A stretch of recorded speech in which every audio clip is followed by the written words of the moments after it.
Hello everyone and welcome back to our Crystal English Academy. तर विद्यार्थी मित्रांनो, मी Rahul Naikwade sir आपल्या सर्वांचं या व्हिडिओमध्ये खूप खूप स्वागत करतोय. तर विद्यार्थी मित्रांनो, आपण आजच्या या व्हिडिओमध्ये सर्वच स्पर्धा परीक्षांसाठी अत्यंत महत्त्वाचा असणारा जो टॉपिक आहे आणि ज्या टॉपिकवरती मग एमपीएससीची कुठलीही परीक्षा असू द्या, राज्यसेवा असेल, कंबाईन ग्रुप बी असेल, ग्रुप सी असेल, टेक्निकल कंबाईन असू द्या, किंवा डिपार्टमेंटल PSI असेल किंवा डिपार्टमेंटल एसओ परीक्षा असेल, किंवा आता होत असलेले जे TCS पॅटर्न असेल किंवा IBPS पॅटर्न असेल, या सर्वच परीक्षांमध्ये हमखास ज्या टॉपिकवरती कमीत कमी 2 ते 3 प्रश्न विचारले जातात असा टॉपिक आपण आजच्या या व्हिडिओमध्ये घेणार आहोत. आणि या टॉपिकचं नाव आहे स्पीच हा टॉपिक, त्यालाच आपण म्हणतोय नरेशन हा टॉपिक. मग स्पीच याचे 2 प्रकार पडतात, एक असे डिरेक्ट स्पीच आणि दुसरा असे इनडिरेक्ट स्पीच. तर मित्रांनो, हा टॉपिक जो आहे तर हा टॉपिक परीक्षेसाठी अत्यंत खरोखरच खूप महत्त्वाचा टॉपिक आहे. या टॉपिकवरती आपल्याला 100% प्रश्न जे आहेत ते प्रत्येक पेपरमध्ये प्रश्न आपल्याला विचारले जातात. आणि हा टॉपिक बऱ्याच विद्यार्थी जे आहेत ते बऱ्याच विद्यार्थ्यांना खूप डिफिकल्ट जातो, खूप अवघड जातो. कारण त्यामध्ये या टॉपिकमध्ये खूप साऱ्या कॉन्सेप्ट आहेत, खूप साऱ्या संकल्पना आहेत. आणि या संकल्पना आपल्याला समजून घेऊन काय करायचं असेल, जे परीक्षेमध्ये जे प्रश्न विचारले जातात तर ते प्रश्न आपल्याला सोडवायचे असतात. तर मित्रांनो, हा टॉपिक परीक्षेसाठी अत्यंत महत्त्वाचा आहे. मी असं म्हणेल की हा टॉपिक जो आहे तर हा टॉपिक आपल्याला परीक्षेमध्ये पोस्ट मिळवून देणारा टॉपिक आहे. तर मग मित्रांनो, आपण या व्हिडिओमध्ये या टॉपिकच्या सगळ्याच संकल्पना किंवा सगळ्याच कॉन्सेप्ट्स एकदम सोप्या आणि एकदम सिंपल शब्दामध्ये आपण समजून घ्यायला सुरुवात करतोय. तर बघा, स्पीच हा जो टॉपिक आहे तर याला कसल्याही प्रकारची मनामध्ये भीती बाळगू नका. आपण 100% या ठिकाणी जे आहे तर एकदम बेसिकपासून असा विद्यार्थी आहे की ज्याला काहीच इंग्लिश येत नाही, त्यासुद्धा विद्यार्थ्याला या ठिकाणी जे आहे तर 100% हा स्पीच हा टॉपिक समजला पाहिजे. आणि आपण याचसोबत जे स्पीच हा जो टॉपिक आहे तर स्पीच टॉपिकवरती जे प्रश्न विचारले जातात तर ते प्रश्न कशा पद्धतीने सोडवले पाहिजेत, त्याच्या ट्रिक्स काय आहेत तर त्यासुद्धा आपण याच्यामध्ये घेणार आहोत. पण सुरुवातीला आपल्या सर्वांना माहीत आहे की आपण पूर्णतः ट्रिक्सवरती फोकस न राहता आपण अगोदर काय करतोय, संकल्पना क्लिअर करतोय, म्हणजे कॉन्सेप्ट्स क्लिअर करतोय. आणि कॉन्सेप्टच्या नंतर आपण काय करतोय, ट्रिक्स पण आपण यामध्ये घेतोय. कारण मित्रांनो, फक्त ट्रिक्सच्या माध्यमातून आपण परीक्षेमध्ये खास करून MPSCचे जे क्वेश्चन्स असतात तर MPSCचे क्वेश्चन्स आपण सगळेच ट्रिक्सच्या माध्यमातून आपण सोडवू शकत नाहीत. मग यासाठी आपला उद्देश काय आहे, आपण कॉन्सेप्ट्स क्लिअर करू व्यवस्थित. आणि त्याच्यानंतर ज्यावेळेस आपल्या कॉन्सेप्ट्स क्लिअर होतात त्यावेळेस आपण स्वतःसुद्धा कितीतरी ट्रिक्स आपण स्वतःच्या निर्माण करू शकताय. तर यासाठी आपल्याला काय करायचं, आपला पॅटर्न्स हा आहे concepts plus tricks is equal to success. तर या माध्यमातून आपल्याला काय करायचं मित्रांनो, हा टॉपिक एकदम सोप्या आणि एकदम सिंपल शब्दामध्ये आपल्याला काय करायचं, कव्हर करायचा आहे. तर चला मग आपण हा टॉपिक जो आहे तर या स्पीच या टॉपिकला आपण सुरुवात करूया. पण स्पीच यालाच आपण दुसरं नाव काय आहे, नरेशन असंही म्हणतात. मग काही पेपरमध्ये MPSCने किंवा काही पेपरमध्ये ज्या TCS असेल, IBPS असेल किंवा SSCचे पेपर असतील तर या पेपरमध्ये आपल्याला या टॉपिकला स्पीच न म्हणता नरेशन अशाही प्रकारचा प्रश्न विचारला आहे.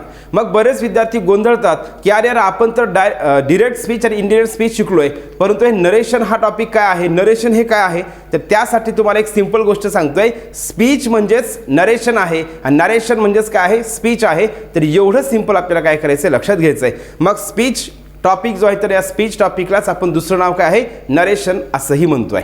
ठीक आहे. तर आपल्याला या ठिकाणी बघा सिंपल समजून घ्यायचं आहे. स्पीच हा जो टॉपिक आहे तर स्पीच हा टॉपिक आपण एकदम सिंपल पद्धतीने आपण पिक्चराइज पद्धतीने आपण हा टॉपिक क्लिअर करतोय, ज्याच्या माध्यमातून मी तुम्हाला खात्री देईल की तुम्हाला 100% समजणार आहे एकदम बेसिक पासून. आणि दुसरी गोष्ट महत्त्वाची बघा, आपल्याला सगळ्यात महत्त्वाची गोष्ट अशी आहे आणि ती म्हणजेच काय, आपल्याला अगोदर हे स्पीच टॉपिक पाठांतर करून समजून घ्यायचं नाही.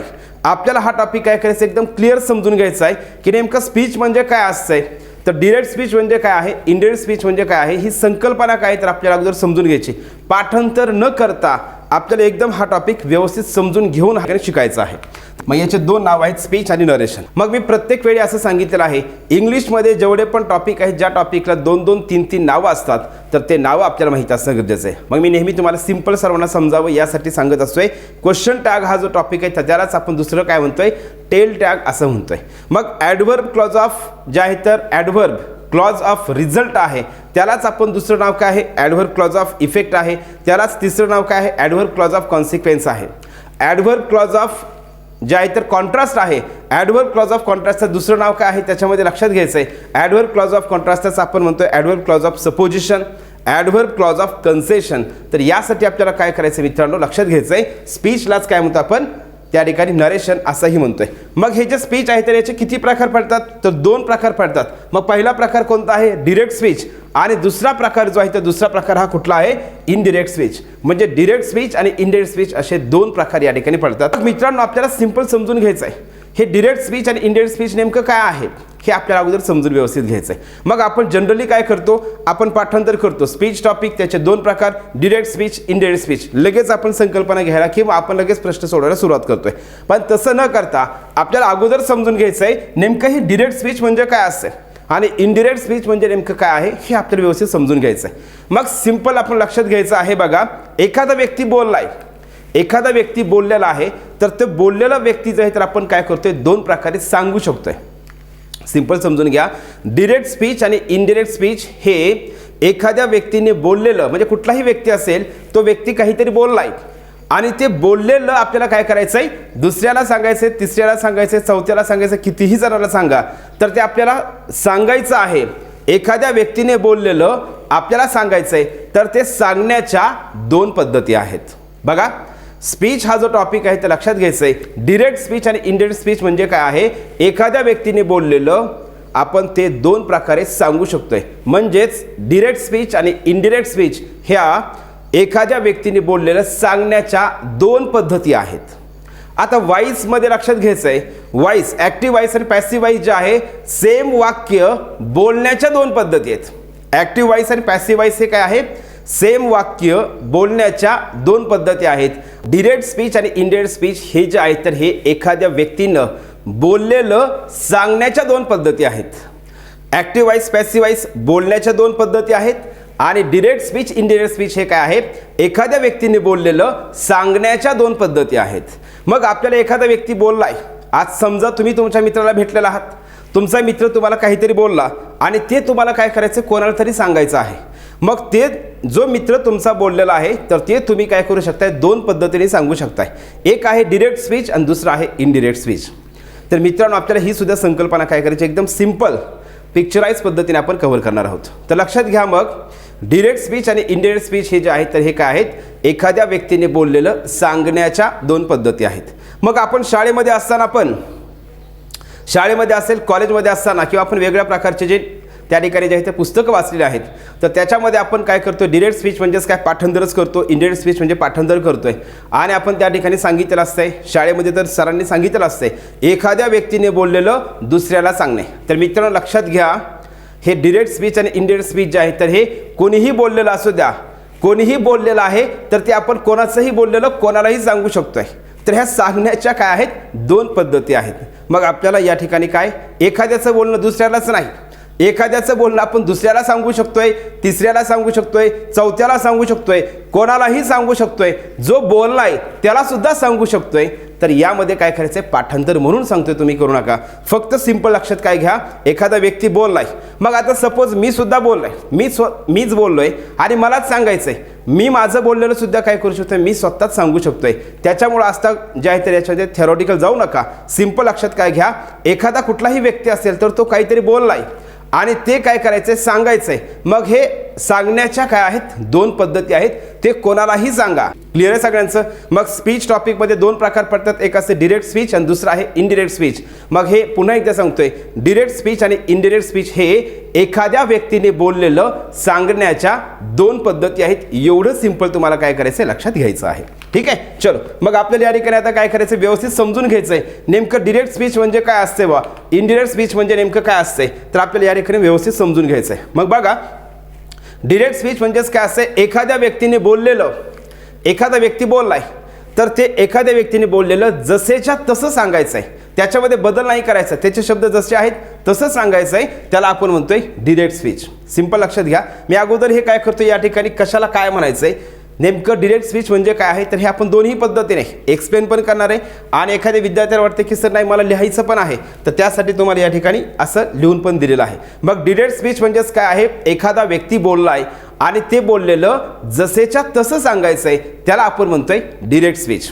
ठीक आहे, मी पिक्चरच्या माध्यमातून पुढे क्लिअर करणार आहे, टेन्शन घेऊ नका. फक्त काय करायचं, आपल्याला एक कॉन्सेप्ट काय करायची, व्यवस्थित क्लिअर करायची. बघा, मग या ठिकाणी लक्षात घ्यायचं आहे डिरेक्ट स्पीच जे आहे ते डिरेक्ट स्पीच कशाला म्हणतो आपण, एखाद्या व्यक्तीने बोललेलं जसंच्या तसं सांगणं. आणि याच्यामध्ये आणखी एक गोष्ट महत्त्वाची आहे. मग डिरेक्ट स्पीचमध्ये काय काय येऊ शकतंय, तर कुठलंही आपण जे बोलतोय तर ते त्याच्यामध्ये असणार आहे. मग त्याच्यामध्ये कुठलाही वाक्याचा प्रकार असेल, स्टेटमेंट असू शकतंय किंवा असर्टिव्ह सेंटेन्स असू शकतंय, इंट्रोगेटिव्ह सेंटेन्स असू शकतंय म्हणजेच प्रश्न पण असू शकतोय किंवा आज्ञार्थी वाक्य असू शकतंय, इम्पेरेटिव्ह सेंटेन्स असू शकतंय, एक्सक्लेमेटरी सेंटेन्स असू शकतंय, ऑप्टेटिव्ह सेंटेन्स असू शकतंय, इच्छादर्शक वाक्य असतंय. कुठलंही जे वाक्य आपण बोलतोय तर ते आपण काय करतोय, डिरेक्ट स्पीचमध्ये आपण ते वाक्य सांगू शकतोय, डिरेक्ट स्पीचमध्ये ते वाक्य सांगू शकतोय. ठीक आहे. आणि दुसरं लक्षात घ्यायचं आपल्याला, दुसरा जो टाईप आहे तर तो कुठला प्रकार आहे, इनडिरेक्ट स्पीच. लक्षात घ्यायचं आपल्याला काय म्हणतोय, इनडिरेक्ट स्पीच. मग यामध्ये लक्षात घ्या इनडिरेक्ट स्पीच जे आहे तर याच्यामध्ये काय केलं जाते, एखादा व्यक्ती बोललाय, एखाद्या व्यक्तीने बोललेलं आपण जसेच्या तसं न सांगता आपल्या स्वतःच्या शब्दामध्ये सांगतोय, जसेच्या तसं न सांगता स्वतःच्या शब्दामध्ये, पण त्या स्टेटमेंटचा अर्थ न बदलता. आपल्या स्वतःच्या शब्दामध्ये सांगणं म्हणजे काय, भांडणं भिंड लावायचे नाहीत. आपल्या स्वतःच्या शब्दामध्ये सांगणं म्हणजेच काय करायचंय, ते जे स्टेटमेंट आहे, जो व्यक्ती बोललाय तर त्याच्या जे शब्द आहेत, जे वाक्य आहे त्याच्यामध्ये त्याच्या अर्थामध्ये बदल न करता आपल्या स्वतःच्या शब्दामध्ये सांगणं, त्याला आपण म्हणतोय इनडायरेक्ट स्पीच. क्लिअर आहे सगळ्यांचं. बघा एखादा व्यक्ती बोललाय तर तो जसा बोललाय तसंच सांगायचंय, त्याला म्हणायचं डिरेक्ट स्पीच. एखादा व्यक्ती बोललेला आहे ते आपल्याला सांगायचंय आणि ते काय करतोय, आपण त्याच्या शब्दामध्ये न सांगता आपण आपल्या स्वतःच्या शब्दामध्ये सांगतोय आणि त्याच्यामध्ये अर्थ न बदलता सांगतोय, त्याला म्हणायचंय इनडिरेक्ट स्पीच. मग आता तुम्ही म्हणत असाल सर हे आम्ही तर शाळेमध्ये पण ऐकलंय, कॉलेजमध्ये पण ऐकलंय आणि त्याच्यानंतर हे ऐकलंय आणि आम्हाला समजलंय सुद्धा. मग आपल्याला असंच वाटतंय हे ऐकलंय समजलंय सुद्धा, मग आपण या ठिकाणी का वाटतंय असं, त्याचं रिझन आपण डेफिनेशन पाठ केलेलं आहे. तर मग मित्रांनो हे झालं आपलं सगळं दोन्ही पद्धतीने. नेमकं डिरेक्ट स्पीच इनडिरेक्ट स्पीच नेमकं काय असतंय हे तुम्हाला मी थेरोटिकल पण सांगितलेलं आहे, त्याच्या डेफिनेशन पण दिलेलं आहेत. मात्र आपल्याला आता काय करायचं आहे, हे जे डिरेक्ट स्पीच आणि इनडिरेक्ट स्पीच आपल्याला या ठिकाणी पिक्चरच्या माध्यमातून आपल्या दररोजच्या व्यवहारामध्ये स्पीच हा जो टॉपिक आहे, तर स्पीच हा टॉपिक आपण कशा पद्धतीने वापरतोय हे आपल्याला इथं आता काय करायचं, क्लिअर करायचं आहे. आणि म्हणून आपण काय करतोय, इथं पिक्चरच्या माध्यमातून आपण या ठिकाणी ही क्लिअर करतोय. ठीक आहे. तर लक्षात घ्या आता सगळेजण व्यवस्थित समजून घ्यायचं, आपल्याला एकदम व्यवस्थित समजून घ्यायचं आहे. आता ही जी मुलगी आहे या ठिकाणी लक्षात घ्या, ही मुलगी आहे तर ही मुलगी काय करते, what are you doing Kinjal. ही काय करते, किंजलला विचारते व्हॉट आर यू डुईंग, म्हणजे ही बोलली आणि काय म्हणते, किंजल नावाची दुसरी मुलगी आहे तर तिला विचारते, इथं आपली किंजल आहे, ह्या किंजलला काय करते, विचारते what are you doing Kinjal, Kinjal तू काय करत आहेस. बघा समजून घ्या आता डिरेक्ट स्पीच कशाला म्हणायचंय आणि इनडिरेक्ट स्पीच कशाला म्हणायचंय. तुम्ही जर या ठिकाणी व्यवस्थित समजून जर घेतलं तर तुम्हाला अख्ख्या आयुष्यामध्ये कधीही स्पीच टॉपिक तुम्हाला शिकण्याची अजिबात गरज पडणार नाही. एवढ्या सिंपल पद्धतीने आपण हे काय करतोय, क्लिअर करतोय. क्लिअर. लक्षात घ्या या ठिकाणी आपल्याला आता काय करायचं आहे, समजून घ्यायचं आहे. जे आपण इथं आत्ता मी सांगितलं किंवा आपण जे लिहिलेलं आहे वहीमध्ये, तर तुम्हाला प्रत्येक कॉन्सेप्ट या व्हिडिओमध्ये आपण जे घेणार आहोत तर ती प्रत्येक कॉन्सेप्ट आपल्याला वहीमध्ये व्यवस्थित लिहून घ्यायची आहे. तर मित्रांनो लक्षात घ्या, मी आत्ता सांगितलं डिरेक्ट स्पीच म्हणजेच काय, एखादा व्यक्ती बोललेला आहे तर ते जसेच्या तसं सांगणं.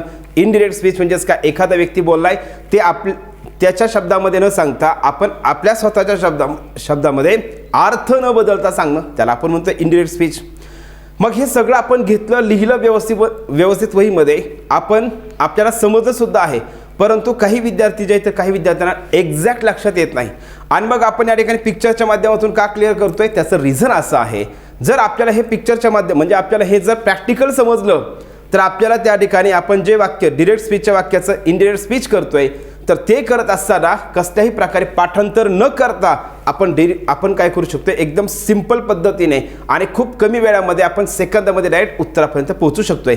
यासाठी आपल्याला काय करायचं हे समजून घ्यायचं आहे. मग what are you doing Kinjal. आता या ठिकाणी ही किंजल आहे, ही मुलगी जी दिसायली तुम्हाला तर ही कोण आहे, किंजल आहे. ही मुलगी किंजल आहे. क्लिअर आहे सगळ्यांचं, ही मुलगी किंजल आहे. मग या ठिकाणी किंजल काय करत आहे तुम्हाला या ठिकाणी लक्षात येईल, तिच्या हातामध्ये पुस्तक आहे. काय, तिच्या हातामध्ये पुस्तक आहे. मग या मुलीनं हिला विचारलं व्हॉट आर यू डुईंग, तू काय करत आहेस. तर त्यावेळी निश्चितच क्लिअर आहे. बघा आता समजून घ्या डिरेक्ट स्पीच कशाला म्हणायचं आणि इनडिरेक्ट स्पीच कशाला म्हणायचं, आपण एकदम सिंपल पिक्चरच्या माध्यमातून आपण क्लिअर करतोय. आता या ठिकाणी ही जी मुलगी आहे ही किंजलला विचारते, इथं लक्षात घ्या इथं नाव दिलंय किंजल, या मुलीचं नाव किंजल आहे. मग किंजलला विचारते what are you doing Kinjal, Kinjal तू काय करत आहेस. किंजल तू काय करत आहेस असा प्रश्न तिने विचारला. त्यावेळेस किंजल काय म्हणणार आहे? किंजल जे आहे तर किंजल म्हणते I am reading a book. Kinjal काय म्हणते? I am reading a book. मग या ठिकाणी तुम्हाला सिंपल समजते ही काय करत आहे?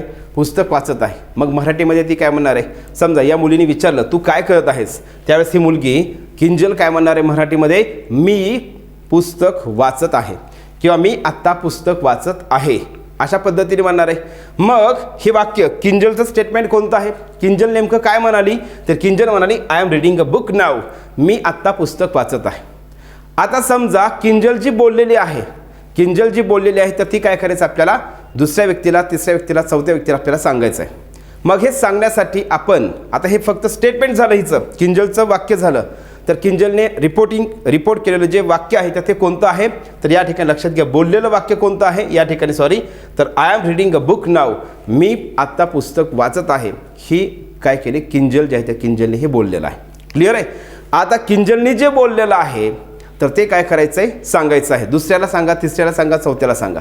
मग हे आपण सांगण्याच्या ज्या आहेत तर ह्या सांगण्याच्या दोन पद्धती आहेत. मग आपण जसेच्या तसं बोलली तसं सांगणं त्याला म्हणायचं आहे डिरेक्ट स्पीच, आणि आपल्या स्वतःच्या शब्दामध्ये सांगणं त्याला म्हणायचं आहे इनडिरेक्ट स्पीच. मग आपण आता याला डिरेक्ट स्पीचमध्ये आणि इनडिरेक्ट स्पीचच्या माध्यमातून आपण याला क्लिअर करू. आता क्लिअर लक्षात घ्या, हे वाक्य कोणाचं आहे? किंजलचं वाक्य आहे. हे स्टेटमेंट कोणाचं आहे? किंजलचं स्टेटमेंट आहे. किंजलचं स्टेटमेंट आहे हे सिंपल समजून घ्या. मग आता लक्षात घ्या, इथं आपल्याला काय करायचं आहे? एकदम व्यवस्थित समजून घ्यायचं आहे. हे वाक्य, हे चित्र आहे. इथं किंजल जी आहे तर किंजल काय बोलली? किंजल म्हणाली आहे I am reading a book now. आता हे वाक्य काय करायचं आहे? हे स्टेटमेंट आपल्याला सांगायचं आहे, दुसऱ्याला सांगायचं आहे. मग दुसऱ्याला सांगत असताना बघा या ठिकाणी ही जी आहे तर प्रिया आहे. तर प्रिया काय करते? किंजल नेमकं काय म्हणाली ही सांगते. किंजल नेमकं काय म्हणाली ही सांगते.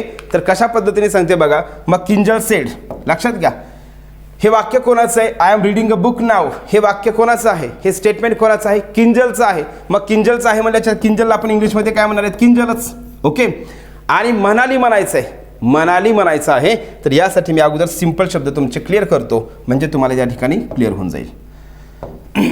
तर लक्षात घ्या SAY से. से म्हणजे काय असते? म्हणणे. से म्हणजे म्हणणे. म्हणतो ना आपण मी त्याला म्हणालो, म्हणतो, अशा अर्थाने आपण से वापरतोय. से म्हणजे म्हणणे. मग या ठिकाणी लक्षात घ्यायचे से म्हणजे म्हणणे असते, आस्क म्हणजे विचारणे असते, TELL टेल म्हणजे सांगणे असते. आपल्याला अगोदर फक्त बेसिक 3 शब्द या ठिकाणी अगोदर समजून घ्यायचे. असे खूप सारे रिपोर्टिंग व्हर्ब आहेत पण आपण सिंपल 3 शब्द समजून घेतोय. से म्हणजे म्हणणे, आस्क म्हणजे विचारणे आणि टेल म्हणजे सांगणे. हे जे 3 शब्द आहेत मग या ठिकाणी हे 3 शब्दांचा मीनिंग तुम्हाला सांगितला. पण आपल्याला काय करायचं या ठिकाणी याला 3ही शब्दांना आपल्याला टेन्समध्ये कन्वर्ट करायचं म्हणजेच काय प्रेझेंट टेन्स, पास्ट टेन्स वगैरे वगैरे. मग से असेल, सेचा सेकंड फॉर्म होतो सेड आणि थर्ड फॉर्मसुद्धा होतो सेडच. त्याच्यानंतर नेक्स्ट आहे आस्क, त्याचा सेकंड फॉर्म असते आस्क म्हणजे पास्ट टेन्समध्ये आणि हे पण पास्ट टेन्समध्ये आस्कच. आणि टेल आहे, टेलचा सेकंड फॉर्म टोल्ड होतो आणि थर्ड फॉर्म पण टोल्डच होतं. मग तुम्ही म्हणत असाल हे first form, second form, third form काय प्रकार आहे, कशासाठी आहे? तर याचं रिझन असं आहे, आपण से म्हणजे म्हणणे म्हणतोय पण आपल्याला म्हणाली म्हणायचं आहे. काय म्हणायचं आहे? म्हणाली म्हणायचं आहे. तर यासाठी आपण काय करतोय लक्षात घ्या. मग याला काय करायचं आहे? सेड. सेडचा अर्थ काय होतोय? म्हणाला, म्हणाली, म्हणाले. ठीक आहे.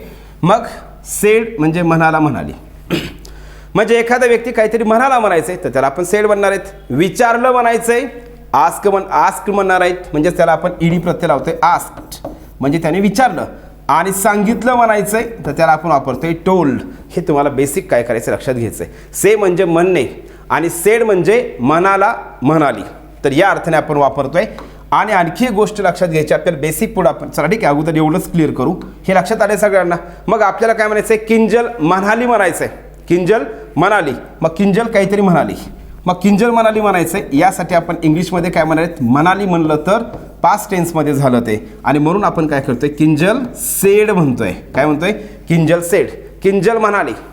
मग ते जे वाक्य होतं तर ते वाक्य कोणाचं होतं? किंजलचं वाक्य होतं. स्टेटमेंट कोणाचं होतं? किंजलचं होतं. म्हणून या ठिकाणी फक्त प्रियाचं काम काय आहे? प्रियाचं काम हे फक्त सांगणं आहे. पुन्हा एकदा लक्षात घ्या, डिरेक्ट स्पीच आणि इनडिरेक्ट स्पीच ह्या सांगण्याच्या 2 पद्धती आहेत. एखादा व्यक्ती काहीतरी बोलला आहे आणि ते आपल्याला सांगायचं आहे. ह्या सांगण्याच्या दोन पद्धती आहेत. मग हे पुन्हा एकदा सांगतो, हे स्टेटमेंट कोणाचं आहे? किंजलचं आहे. किंजल काय म्हणाली? मी पुस्तक वाचत आहे, म्हणजेच I am reading a book now.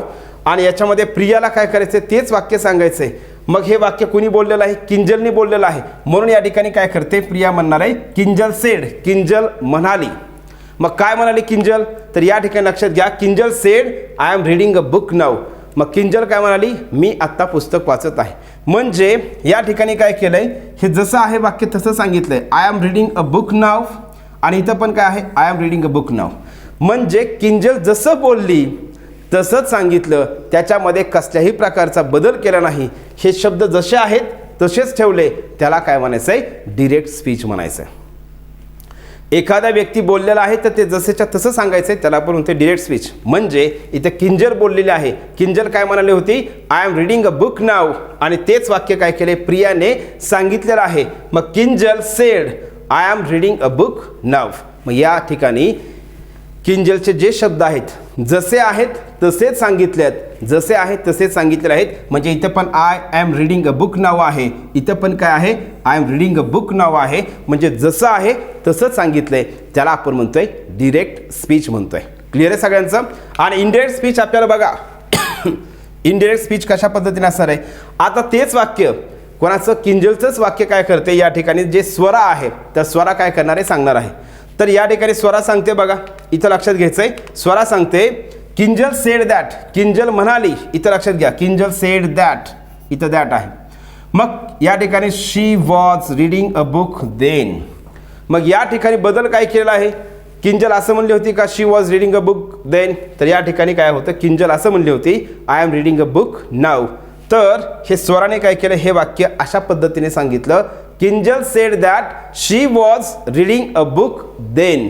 म्हणजे मित्रांनो या ठिकाणी जे स्वरा आहे तर स्वराने काय केलं? तेच वाक्य सांगितलं, परंतु त्याच्यामध्ये बदल केला. पण जरी बदल केला असेल शब्दांचा तरी देखील त्याचा अर्थ तोच होतोय, अर्थ बदललेला नाही. मग हे जे आहे तर याला आपण म्हणतोय डिरेक्ट स्पीच, आणि हे जे आहे याला आपण म्हणतोय इनडिरेक्ट स्पीच. म्हणजे आपल्या स्वतःच्या शब्दामध्ये अर्थ न बदलता सांगणं, त्याला म्हणायचं आहे इनडिरेक्ट स्पीच. मग तुम्ही म्हणत असाल इथं दॅट कसं आलं, इथं शी हे प्रोनाउन कसं बदललं, इथं ॲमिजारचं वॉज कसं आलं, नावचा बदल देन कसा केला? तर हे आपल्याला सगळं समजून घ्यायचं आहे. आपल्याला हे या लेक्चरमध्ये आपल्याला हे एकदम प्रत्येक कॉन्सेप्ट आपल्याला या ठिकाणी व्यवस्थित सिंपल पद्धतीने समजून घ्यायचे आहे. काही टेन्शन घेऊ नका. पण या ठिकाणी अगोदर फक्त मला एक सांगायचं होतं, डिरेक्ट स्पीच आणि इनडिरेक्ट स्पीच आपण जे पाठ करतोय, एखाद्या व्यक्तीने बोललेलं जसेच्या तसं सांगणं, एखाद्या व्यक्तीने बोललेलं आपल्या स्वतःच्या शब्दामध्ये अर्थ न बदलता सांगणं, म्हणजे नेमकं काय आहे तर हे आपल्याला पिक्चरच्या माध्यमातून समजावं, यासाठी आपण अशा पद्धतीने हे घेतलेलं आहे. क्लिअर आहे सगळ्यांचं? मग याच्यामध्ये लक्षात घ्या, याला आपण काय म्हणतोय तर याला आपण म्हणतोय डिरेक्ट स्पीच म्हणतोय, आणि हे जे आहे तर याला आपण काय म्हणतोय? याला आपण म्हणतोय इनडिरेक्ट स्पीच. याला आपण म्हणतोय इनडिरेक्ट स्पीच. मग डिरेक्ट स्पीचमध्ये काय आहे? जसं बोलले तसं सांगितलंय, आणि इनडिरेक्ट स्पीचमध्ये काय केलेलं आहे? ते बोललेलं आपल्या स्वतःच्या शब्दामध्ये अर्थ न बदलता सांगितलेलं आहे. मग आता या ठिकाणी मी मराठीमध्ये सांगण्याचा या ठिकाणी हे वाक्य जे आहे तर हे वाक्य दोन्ही डिरेक्ट स्पीच आणि इनडिरेक्ट स्पीचमध्ये मराठीमध्ये मी तुम्हाला सांगतोय बघा. किंजल म्हणाली, किंजल म्हणाली मी आत्ता पुस्तक वाचत आहे. आणि ते वाक्य इनडायरेक्ट स्पीचमध्ये कसं होतंय? किंजल म्हणाली की ती तेव्हा पुस्तक वाचत होती. मग ती आत्ता पुस्तक वाचत आहे का नाही? म्हणजे याच्यामध्ये ज्यावेळेस सांगणारा व्यक्ती आहे, ज्यावेळेस तो व्यक्ती सांगत असतोय तर त्यावेळेस ती व्यक्ती तिथं समोर नसते, आणि म्हणून काय करतो आपण? किंजल म्हणाली की ती पुस्तक वाचत होती, ती तेव्हा पुस्तक वाचत होती. मग आपण मराठी बोलताना असं म्हणणार आहेत का? किंजल म्हणाले की मी पुस्तक वाचत होतो. मी म्हणल्याच्या नंतर आपलं ते वाक्य कोणाकडे येत आहे? आपल्याकडे येत आहे. म्हणजेच आपण बोलताना काय म्हणणार आहेत? किंजल म्हणाली की ती पुस्तक वाचत होते. ती आपण कोणासाठी वापरतोय? श्री हा शब्द आपण काय केलं? प्रोनाउन हे तिच्यासाठी आपण वापरले. ती म्हणतो, मराठीमध्ये आपण ती म्हणतोय, म्हणून इंग्लिशमध्ये काय करायचं आहे? प्रोनाउन आपल्याला चेंज करायचं आहे. मग मी हे तुम्हाला का सांगतोय? बरेच विद्यार्थी काय करतात? पाठ करतात, किंवा बऱ्याच पुस्तकामध्ये असं दिलेलं असते आयचा बदल ही किंवा शी करावा. तर असं नाही मित्रांनो. तर आपल्याला काय करायचं? पाठांतर करू नका. आपण या ठिकाणी शी हा बदल या ठिकाणी का केला आहे त्याचं एकमेव रिझन आहे, ते म्हणजेच काय? इथं बोलणारा व्यक्ती कोण आहे? किंजल ही काय आहे? मुलगी आहे, म्हणून आपण या ठिकाणी शी केलेला आहे. आणि याच्यामध्ये जर समजा काय असेल? विशाल असेल तर आपण त्या ठिकाणी हे जे आहे तर शी आहे, तर या शी या प्रोनाउनच्या ऐवजी आपण काय केलं असतं? मग तर हे जे शी हे प्रोनाउन आहे तर याच्यामध्ये आपण काय केलं असतं लक्षात घ्यायचं आपल्याला, तर ते म्हणजेच काय आपण या ठिकाणी लक्षात घ्यायचं डिअर फ्रेंड्स, आणि ते म्हणजेच काय आपण ही केलं असतं, या ठिकाणी काय केलं असतं ही हे प्रोनाउन घेतलं असतं. जर इथं विशाल असता, बोलणारा विशाल असतं तर आपण काय केलं असतं ही केलं असतं. म्हणून या ठिकाणी काय करायचं आपल्याला हे संकल्पना आपण एक एक स्टेप बाय स्टेप आपण पुढं व्यवस्थित समजून घेऊ. पण अगोदर समजून घ्या आपण डिरेक्ट स्पीच म्हणजेच काय, एखादा व्यक्ती बोललाय ते जसेच्या तसं सांगायचं आहे त्याला म्हणतो आपण डिरेक्ट स्पीच. आणि एखादा व्यक्ती बोललेला आहे ते आपण काय करतोय आपल्या स्वतःच्या शब्दामध्ये अर्थ न बदलता सांगणं त्याला म्हणायचं आहे इनडिरेक्ट स्पीच. मग ॲमेझारचा बदल काय होत असतोय, वॉजर होत असतोय, हे सगळे बदल कशा पद्धतीने होतात तर ते आपण एकदम व्यवस्थित समजून घेऊ. स्पीच हा टॉपिक आहे, तर स्पीच टॉपिकमध्ये आता ज्या बेसिक संकल्पना असतात जसं की आपण काय करतोय त्याच्यामध्ये स्पीकर असेल, रिपोर्टिंग व्हर्ब असेल, लिस्नर असेल, रिपोर्टेड स्पीच असेल, हे काय असतं नेमकं संकल्पना हे आपण या ठिकाणी समजून घेऊ. तर या ठिकाणी लक्षात घ्यायचं आहे फ्रेंड्स, आपल्याला या ठिकाणी लक्षात घ्यायचं आहे हा जो रोहित आहे तर याच्यामध्ये Rohit said to Akshay I am watching TV now. Rohit said to Akshay I am watching TV now, या ठिकाणी आपल्याला हे वाक्य दिलं आहे. आणि मग याच्यामध्ये आपल्याला समजून घ्यायचं आहे आत्ता जे आपण सांगितलं, मग स्पीकर कशाला म्हणायचं आहे, लिस्नर कशाला म्हणायचं आहे. स्पीकर म्हणजे आपल्याला सिंपल समजते, स्पीकर म्हणजे बोलणारा. हे जे वाक्य आहे तर हे वाक्य कोणी बोललेलं आहे तर हे वाक्य बोललेलं आहे रोहितने. मग रोहित जे आहे तर रोहितने हे वाक्य बोललेलं आहे म्हणून आपण रोहितला काय म्हणतोय स्पीकर म्हणतोय, म्हणजे तो बोलणारा आहे म्हणून आपण रोहितला काय म्हणतोय स्पीकर म्हणतोय. रोहितला आपण काय म्हणतोय स्पीकर.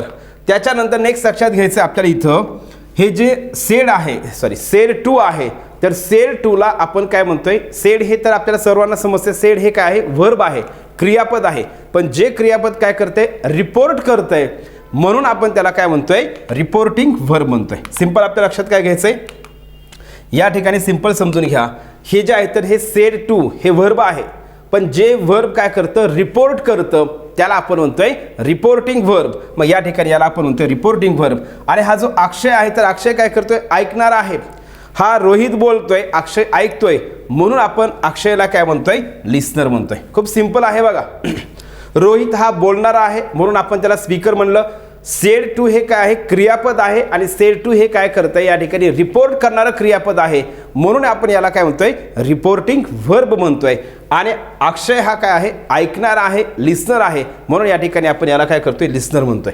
मग तुम्ही म्हणत असाल सर ह्या स्पीकर, रिपोर्टिंग व्हर्ब आणि लिस्नर या संकल्पना आपल्याला या टॉपिकसाठी अत्यंत महत्त्वाच्या आहेत का, तर त्याचं उत्तर आहे हो महत्त्वाच्या आहेत. का, कारण आपल्याला ज्यावेळेस वेगवेगळ्या प्रकारची वाक्य डिरेक्ट स्पीचचं इनडिरेक्ट स्पीच करायचं आहे तर त्यावेळेस आपल्याला काय करायचं आहे, आपल्याला त्यावेळी आपल्याला हे रिपोर्टिंग व्हर्ब, स्पीकर काय आहे, लिस्नर काय आहे तर हे समजणं गरजेचं आहे. कारण आपले जे पुढच्या ज्या कॉन्सेप्ट असणार आहेत तर त्याच्यामध्ये हे सातत्य नियमामध्ये हे शब्द येणार आहेत. म्हणून तुम्हाला स्पीकर काय आहे, रिपोर्टिंग व्हर्ब काय आहे आणि लिस्नर काय आहे हे आपल्याला 100% येणं अत्यंत गरजेचं आहे. क्लिअर आहे सगळ्यांचं बघा. स्पीकर म्हणतोय, रिपोर्टिंग व्हर्ब म्हणतोय आणि याला लिस्नर म्हणतोय. आणि हे जे वाक्य असतंय I am watching TV now, I am watching TV नाव हे जे वाक्य आहे तर या वाक्यालाच आपण काय म्हणतोय रिपोर्ट केलेलं स्पीच आहे, रिपोर्ट केलेलं नरेशन आहे म्हणजेच याला आपण म्हणतोय रिपोर्टेड स्पीच म्हणतोय. आपण याला काय म्हणतोय रिपोर्टेड स्पीच म्हणतोय. लक्षात घ्या याला आपण म्हणतोय रिपोर्टेड स्पीच. या ठिकाणी याला आपण म्हणतोय रिपोर्टेड स्पीच म्हणजे जे बोललेलं वाक्य आहे ते. क्लिअर आहे सगळ्यांचं बघा. याच्यामध्ये आपण बोलणारा आहे त्याला आपण स्पीकर म्हणतोय. सेड टू हे रिपोर्ट केलेलं व्हर्ब आहे म्हणून आपण ह्याला रिपोर्टिंग व्हर्ब म्हणतोय. अक्षय जे आहे तर अक्षय हे ऐकणार आहे म्हणून आपण त्याला लिस्नर म्हणतोय. आणि हे रिपोर्ट केलेलं स्पीच आहे त्याला आपण म्हणतोय रिपोर्टेड स्पीच. मग आपल्याला एवढं सिंपल काय करायचं लक्षात घ्यायचं आहे. तर या ठिकाणी आपण हे सगळ्या गोष्टी मग स्वल्पविराम असेल, कॉमा असेल, डबल इन्व्हर्टेड कॉमा असेल, डिरेक्ट स्पीचचं वाक्य कशा पद्धतीने लिहिलं पाहिजे त्याचे एकदम बारकाईने जे नियम असतात तर ते पण नियम आपण घेणार आहोत.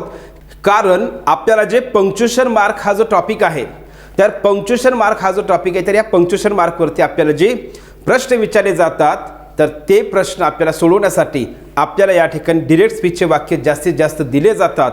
कारण डिरेक्ट स्पीचच्या वाक्यामध्ये आपल्याला स्वल्पविराम कुठं द्यायचा आहे, इन्व्हर्टेड कॉमा असायला पाहिजे का, डबल इन्व्हर्टेड कॉमा असायला पाहिजे का, सिंगल इन्व्हर्टेड कॉमा असायला पाहिजे, कॅपिटल लेटर कुठं असायला पाहिजे, वाक्याच्या शेवटी कोणत्या प्रकारचं पंक्च्युएशन मार्क असायला पाहिजे, फुल स्टॉप असायला पाहिजे का, एक्सक्लेमेशन मार्क असायला पाहिजे का, क्वेश्चन मार्क असायला पाहिजे का, अशा स्वरूपातले प्रश्न आपल्याला काय केले जातात पंक्च्युएशन मार्क जे आहे तर पंक्च्युएशन मार्कचा प्रश्न जो आहे तर त्या प्रकारामध्ये आपल्याला विचारले जातात. आणि म्हणून मित्रांनो आपल्याला काय करायचं आहे, याच्यामध्ये आपण हे सुद्धा समजून घेणार आहोत की डिरेक्ट स्पीचचं वाक्य कसं लिहायचं असतंय आणि इनडिरेक्ट स्पीचचं वाक्य कसं लिहायचं असतंय.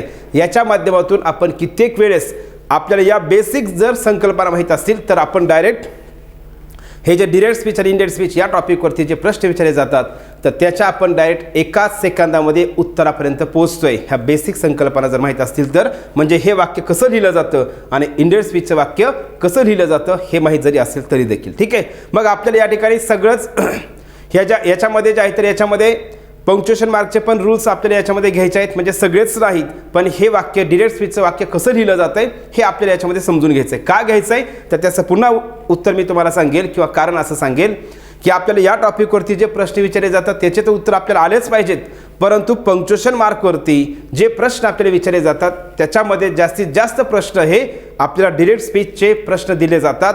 आणि त्यामध्ये आपल्याला मग स्वल्पविराम कुठं असायला पाहिजे, डबल इन्व्हर्टेड कॉमा कसा असला पाहिजे, कॅपिटल लेटरने सुरुवात कधी करायची, कशी करायची, कोणत्या शब्दांची करायची आणि वाक्याच्या शेवटी कोणत्या प्रकारचं पंक्च्युएशन मार्क असायला पाहिजे, अशा प्रकारचा सुद्धा प्रश्न असतोय. म्हणून आपल्याला काय करायचं आहे, इथंच या टॉपिकमध्येच त्यासुद्धा संकल्पना आपल्याला क्लिअर करायच्या आहेत, ज्याच्या माध्यमातून आपले हे पण प्रश्न क्लिअर होतील आणि तशा प्रकारचं पंक्च्युएशन मार्कचा जरी प्रश्न आपल्याला विचारला त्याचं देखील आपल्याला उत्तर आलं पाहिजे. यासाठी मित्रांनो आपण काय करतोय, अशा पद्धतीने क्लिअर करतोय. ठीक आहे, आता हे झालं आपलं बेसिक संकल्पना. आपण याला काय म्हणतोय, बेसिक संकल्पना ज्या आहेत तर ह्या बेसिक संकल्पना झाल्या. मग आपल्याला या ठिकाणी लक्षात घ्यायचं आहे बेसिक कॉन्सेप्ट्समध्ये आणखी एक गोष्ट लक्षात घ्या. मी आता लिहिलं होतं ना से टू, तर याच्यामध्ये तुम्हाला सिंपल लक्षात घ्यायचं आहे हे जे आहे तर आपल्याला से आणि टू याचाच अर्थ काय होते, से टू म्हणजेच काय, टेल. मग आता हे मी तुम्हाला का सांगतोय, कारण टेल वापरल्याच्या नंतर किंवा टोल्ड वापरल्याच्या नंतर किंवा टेल्स वापरल्याच्या नंतर, म्हणजे टेल हा जो शब्द आहे, टेल हे क्रियापद आहे, त्याच्यामध्ये ऑलरेडीच काय येते, टू येत आहे. त्याच्यामध्ये ऑलरेडी काय येते, टू येत आहे. म्हणजे आपण ज्यावेळेस वाक्य काय करतोय, डिरेक्ट स्पीचच्या वाक्याचं इनडिरेक्ट स्पीच करतोय त्यावेळेस काय करायचं नाही, टेल वापरल्यावर टेल वापरा किंवा टोल्ड वापरा सेकंड फॉर्ममध्ये, तर त्याच्यासोबत टू वापरायचं नाही. 2022 मध्ये झालेला स्टेनोग्राफरचा पेपर आहे, या पेपरमध्ये पूर्ण वाक्य बरोबर होतं, फक्त त्यांनी वाक्यामध्ये काय केलं होतं, टोल्ड टू दिलं होतं. काय केलं होतं, टोल्ड टू दिलं होतं आणि टोल्ड टू दिल्यामुळं काय झालं, ते वाक्य चुकीचं झालं. मग ज्यांना हा नियम माहिती आहे तर ते एका सेकंदामध्ये उत्तरापर्यंत पोहोचू शकतात. मग तुम्हाला उत्तर लक्षात घ्या, आपण हे इथंच क्लिअर का करतोय तर त्याचं रिझन असं आहे, आपल्याला परीक्षेमध्ये उत्तरापर्यंत पोहोचायचं आहे परंतु 1 तासाने नाही. आपल्याला परीक्षेमध्ये उत्तर शोधायचं आहे परंतु कमी वेळेत उत्तर आलं पाहिजे. आणि म्हणून तुम्हाला मी या ठिकाणी सांगतोय परीक्षेमध्ये नेमकं कोणकोणत्या प्रकारचे एरर असतात, कोणकोणत्या प्रकारच्या मिस्टेक दिलेल्या असतात तर त्यासुद्धा आपल्याला माहीत असल्या पाहिजेत. म्हणून लक्षात घ्यायचं आहे, टेल हा जो शब्द आहे, टेल हे क्रियापद आहे, त्याच्यामध्येच ऑलरेडी काय येते, टू येत आहे. त्याच्यामुळं टेल वापरल्याच्या नंतर, टोल्ड वापरल्याच्या नंतर टू वापरायचं नाही. म्हणजे मी असं या ठिकाणी म्हणत आहे, असं आपण म्हणायचं नसतंय ही सेड टू हर. थांबा, इथं लिहितो मी. या ठिकाणी असं नाही म्हणायचं ही सेड टू हर, असं आपल्याला वाक्य दिलं आहे आणि या वाक्याचं समजा आपल्याला काय करायचं आहे, इनडिरेक्ट स्पीच करायचं आहे. मग या ठिकाणी मी लिहिलं आय एम हॅपी. आता आपण लगेच काय करतो, हे सगळंच कन्वर्ट करत नाहीत, आपल्याला फक्त सिंपल एक कॉन्सेप्ट आपल्याला या ठिकाणी क्लिअर करायचे. बघा आता ही सेड टू हर, मला याला इनडायरेक्ट स्पीचमध्ये कन्वर्ट करायचं, चेंज करायचं आहे. मग या ठिकाणी आत्ताच आपण पाहिलं सेड टू जर असेल तर त्या ठिकाणी आपण काय करतोय, टोल्ड करतोय. मग या ठिकाणी लक्षात घ्या, ही टोल्ड टू हर. मी जर असं लिहिलं तर हे वाक्य काय होतंय, 100% चुकीचं होतंय, हे लक्षात घ्यायचं आहे. टोल्डच्या नंतर जर टू वापरलं, told to her, he told to her असं वापरलं ते वाक्य चुकलेलं आहे. मग यासाठी काय करायचं, इथं पुढं बघायची गरज नाही, इथंच वाक्य हे चुकलं. मग आपल्याला काय होतंय, जे 4 ऑप्शन दिले जातात या 4 ऑप्शनपैकी कोणतं वाक्य येणं उत्तराचं ऑप्शन होऊच शकत नाही हे सुद्धा आपल्याला समजतंय. कारण परीक्षेमध्ये आपल्याला बऱ्याच वेळेस जे आपण म्हणतो ना एलिमिनेशन मेथड, म्हणजे हे ऑप्शन उत्तराचं येऊ शकत नाही, त्याच्या माध्यमातून सुद्धा आपण डायरेक्ट उत्तरापर्यंत पोहोचत असतोय. तर त्याच्यामुळे आपल्याला ही संकल्पना माहीत असायला पाहिजे, टोल्ड वापरायचं तर टू वापरायचं नाही. कारण बऱ्याच विद्यार्थ्यांचा गोंधळ असा होतो परीक्षेमध्ये, अरे यार वाक्यामध्ये, वरच्या वाक्यामध्ये तर टू वापरला आहे, मग आपल्याला टू तर वापरणं गरजेचं आहे. मग ते काय करतात, वरी पण टू आहे, इथं पण टू आहे, मग म्हणतात की हेच वाक्य बरोबर आहे, असं होतं. तर यासाठी तुम्हाला काय करायचं, लक्षात घ्यायचं आहे, टोल्ड वापरल्याच्या नंतर म्हणजे टेल वापरल्याच्या नंतर टू वापरायचं नाही आणि या ठिकाणी मग हे वाक्य असं होईल, ही टोल्ड हर म्हणायचं आहे, तर या ठिकाणी हे बरोबर होते. ठीक आहे. मग आपण या ठिकाणी याचं इनडायरेक्ट स्पीच नाही केलं, मी फक्त एवढाच पार्ट कन्वर्ट केला, एवढाच पार्ट चेंज केलेला आहे. आपल्याला पुढं काय करायचं आहे, कसं करायचं हे मी तुम्हाला सांगतो, पण अगोदर सर्वांनी हे लक्षात घ्या, टोल्ड वापरल्याच्या नंतर जे रिपोर्टिंग व्हर्ब आपण पुढं वापरणार आहोत ते वापरल्याच्या नंतर मग ते टोल्ड असेल, आस्क असेल, ऑर्डर असेल, रिक्वेस्टेड असेल, ॲडवाईज असेल, असे जे आपण पुढं क्रियापद घेणार आहोत, रिपोर्टिंग व्हर्ब बनतोय आपण, तर त्याच्यानंतर टू वापरायचं नाही, हे आपल्याला सिंपल लक्षात ठेवायचं आहे. मग अगोदर बेसिक समजून घ्या, ज्यावेळेस आपण से टू वापरतोय, से टूचा अर्थ काय होतं, टेल, म्हणजे से आणि टू म्हणजेच टेल आहे, तर त्याच्यामध्ये आपल्याला टेलमध्ये आपलं टू ऑलरेडी येतं आहे, त्याच्यामुळे पुन्हा डबल टू वापरायचं नाही. म्हणजेच असं नाही म्हणायचं वरती वाक्य दिले से टू, मग आपल्याला त्या वाक्याचं इंडिरेक्ट स्पीच करायचं आहे, त्यावेळेस इंडिरेक्ट स्पीच करत असताना टेल टू असं करायचं नाही. क्लिअर आहे सगळ्यांचं. मग से टूचा बदल काय होते, टेल, सेज टूचा बदल टेल्स होतो आणि सेड टू जर वाक्यामध्ये असेल तर आपण टोल्ड करत असतोय. एवढं सिंपल आपल्याला काय करायचं लक्षात घ्यायचं. चला लक्षात घ्या, आपल्याला सगळ्यांना हे सिंपल समजून घ्यायचं, लक्षात आलं असेल तर आता या ठिकाणी लक्षात घ्यायचं आपल्याला जे डिरेक्ट स्पीचचं वाक्य आहे, तर हे डिरेक्ट स्पीचचं वाक्य नेमकं आपण कशा पद्धतीने लिहितोय, डिरेक्ट स्पीचचे वाक्य लिहिण्याचे काय रूल्स आहेत, तर हे आपण व्यवस्थित समजून घेऊया. डिरेक्ट स्पीचचं वाक्य लिहिण्याचे नियम, जे डिरेक्ट स्पीच आहे तर ते वाक्य लिहिण्याचा आपल्याला या ठिकाणी नियम समजून घ्यायचे. तर आता लक्षात घ्या सगळेजण, याच्यामध्ये एक एक एक एक पॉईंट आपण या ठिकाणी क्लिअर करतोय. मग डिरेक्ट स्पीचचं वाक्य लिहिण्याचा सगळ्यात पहिला नियम काय आहे, तर डिरेक्ट स्पीचचं वाक्य लिहिताना आपण काय करतोय, जर लिस्नर नसेल तर आपण काय करतोय, रिपोर्टिंग व्हर्ब नंतरच काय करतोय, कॉमा देतोय. आपण एक एक एक एक बेसिक पासून आपण क्लिअर करतोय. मी पुन्हा एकदा सांगतोय, आपल्याला पंक्च्युएशन मार्कवरती जो प्रश्न विचारला जातो तर तो प्रश्नसुद्धा आपला क्लिअर झाला पाहिजे आणि डिरेक्ट स्पीचचं वाक्य कशा पद्धतीने लिहिलं पाहिजे ते सुद्धा आपल्याला 100% ॲक्युरेट आणि 100% करेक्ट आपल्याला आलं पाहिजे. यासाठी आपल्याला हे बेसिक आहे, परंतु हे नियम आपल्याला माहीत असणं गरजेचं आहे. ठीक आहे. मग आपल्याला काय करायचं, लिस्नर जर नसेल तर म्हणजे या ठिकाणी लक्षात घ्या, लिस्नर नसेल म्हणजे नेमकं काय आहे, तर या ठिकाणी मी काय केलं, वाक्य लिहिलं, Priya said I am busy आणि या ठिकाणी असं लिहिलं, प्रिया सेड